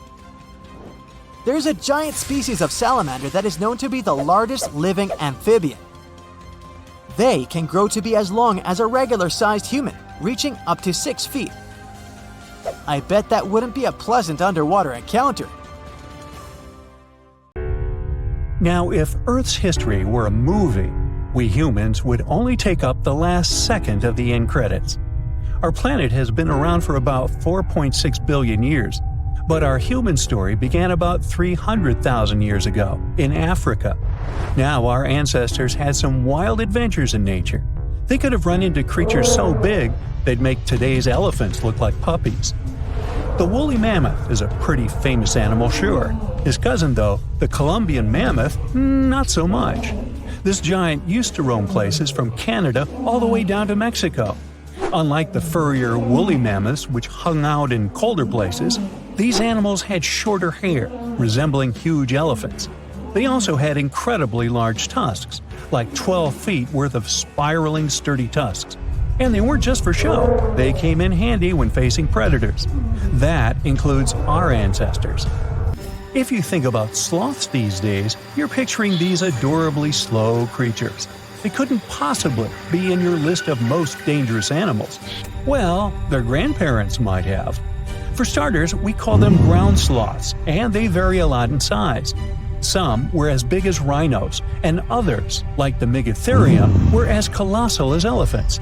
Imagine seeing a 20-foot-long sloth which doesn't mind chewing on some meat every now and then, at least in theory. Ever heard of Bigfoot? Well, our next animal kind of looks like him, but is a distant cousin to orangutans. Meet Gigantopithecus, the largest primate to ever call our planet its home. Standing tall at 10 feet and weighing more than 600 pounds, these animals were amazing to look at in real life. Unlike Bigfoot, they weren't constantly hiding.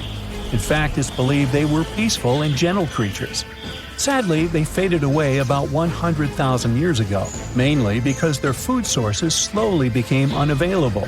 Those lush, fruity forests they called home eventually turned into dry grasslands.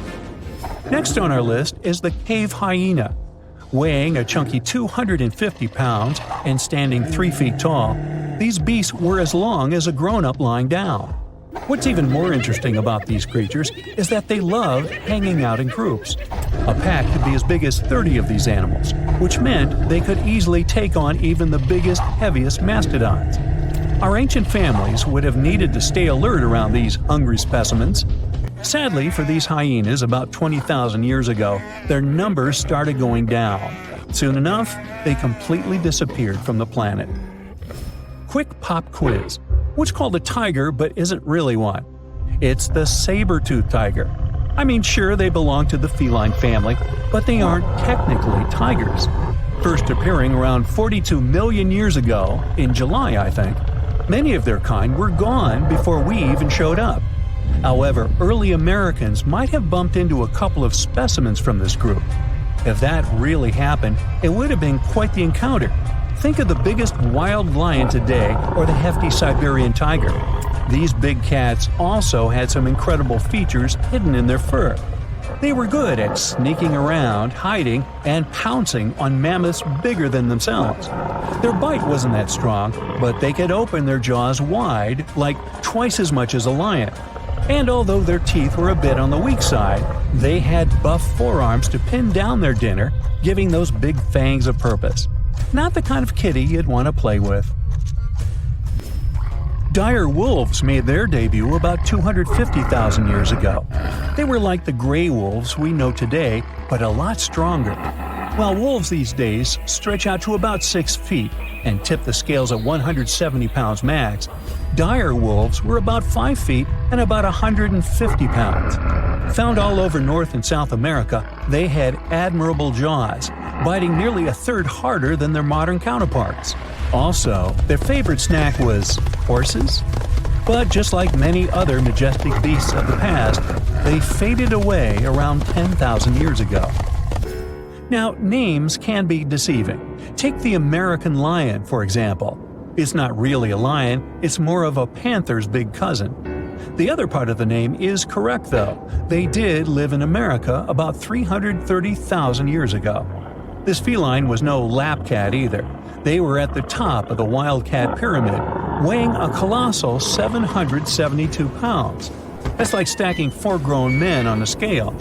Even the mighty African lion would look a tad bit shy beside these beasts. With the muscle to take down a bison, you wouldn't want to accidentally interrupt their dinner. They parted ways with this planet around 11,000 years ago, right after the last ice age. Now, down in Australia, about 50,000 years ago, I wasn't around then, there lurked a relative of the Komodo dragon, the Megalania. Experts love to have debates on how big it was. Some say it stretched out to 23 feet. Others think it was just about 11 feet long. Either way, they were basically mega-sized Komodo dragons with a dangerous bite. If you think bears are already big and fluffy now, let's introduce the short-faced bear. While this big creature stood on its hind legs, it towered at 14 feet. With long limbs, they could outrun today's bears, hitting speeds up to 40 miles per hour. These ultra bears sadly disappeared around 11,600 years ago. Now imagine a crocodile. Okay, imagine that same crocodile, only supersized, with sporty legs, doing its thing in Australia about 1.6 million years ago. Well, say hello to the quincana. These crocs were extremely large, reaching 23 feet. And no, they weren't lazy river loungers. These creatures really loved spending time on land. They evolved to have strong legs for their chases and razor-sharp teeth designed for slicing, not gripping. When did we stop sharing beaches with them? About 40,000 years ago. The name elephant bird might not sound familiar, but try to picture a bird that stood tall as high as a basketball hoop at 10 feet and weighed as much as a small car, 1,500 pounds. Their eggs were equally huge, like 150 chicken eggs bundled up into one. Now, as amazing as these birds sound, there's a lot we still don't know about them. They're hard to study, as most extinct animals are. Still, some recent studies have given us some clues. Scientists have been examining ancient molecules from their fossilized eggshells. It's an awesome piece of evidence, since these birdies' shells were thick, preserving precious DNA inside. Plus, there are tons of these eggshell fragments sprinkled all over Madagascar's beaches. Because of these findings, we now know these birds were herbivores and loved eating leaves and seeds. We also know the tiny kiwi bird is its closest living relative. Now, dodos were these amazing birds we also used to share the planet with. They're like distant cousins to ancient pigeons. To give you some perspective, imagine a chunky bird weighing about 50 pounds. Similar to chickens, turkeys, and ostriches, dodos were also the types of birds that couldn't fly. Their wings were small, and they had the muscle strength of, well, a wet noodle. Now, you might have heard the word dodo used as a name for creatures that aren't that bright. Don't get confused, though, by this name. These birds were in fact intelligent. Scientists were able to figure that out by studying their fossils. It turns out that they were good at smelling stuff, unlike most birds that are all about the visuals. These creatures aren't around for us to study anymore, but that might change. One evolutionary biologist is on a mission to fully understand these amazing ancient birds. On that note, she revealed that the dodo's DNA has been completely sequenced. There are even talks about potentially bringing dodos back to life. They would make a nice addition to the lovely beaches of Mauritius, the place they used to call home many, many years ago.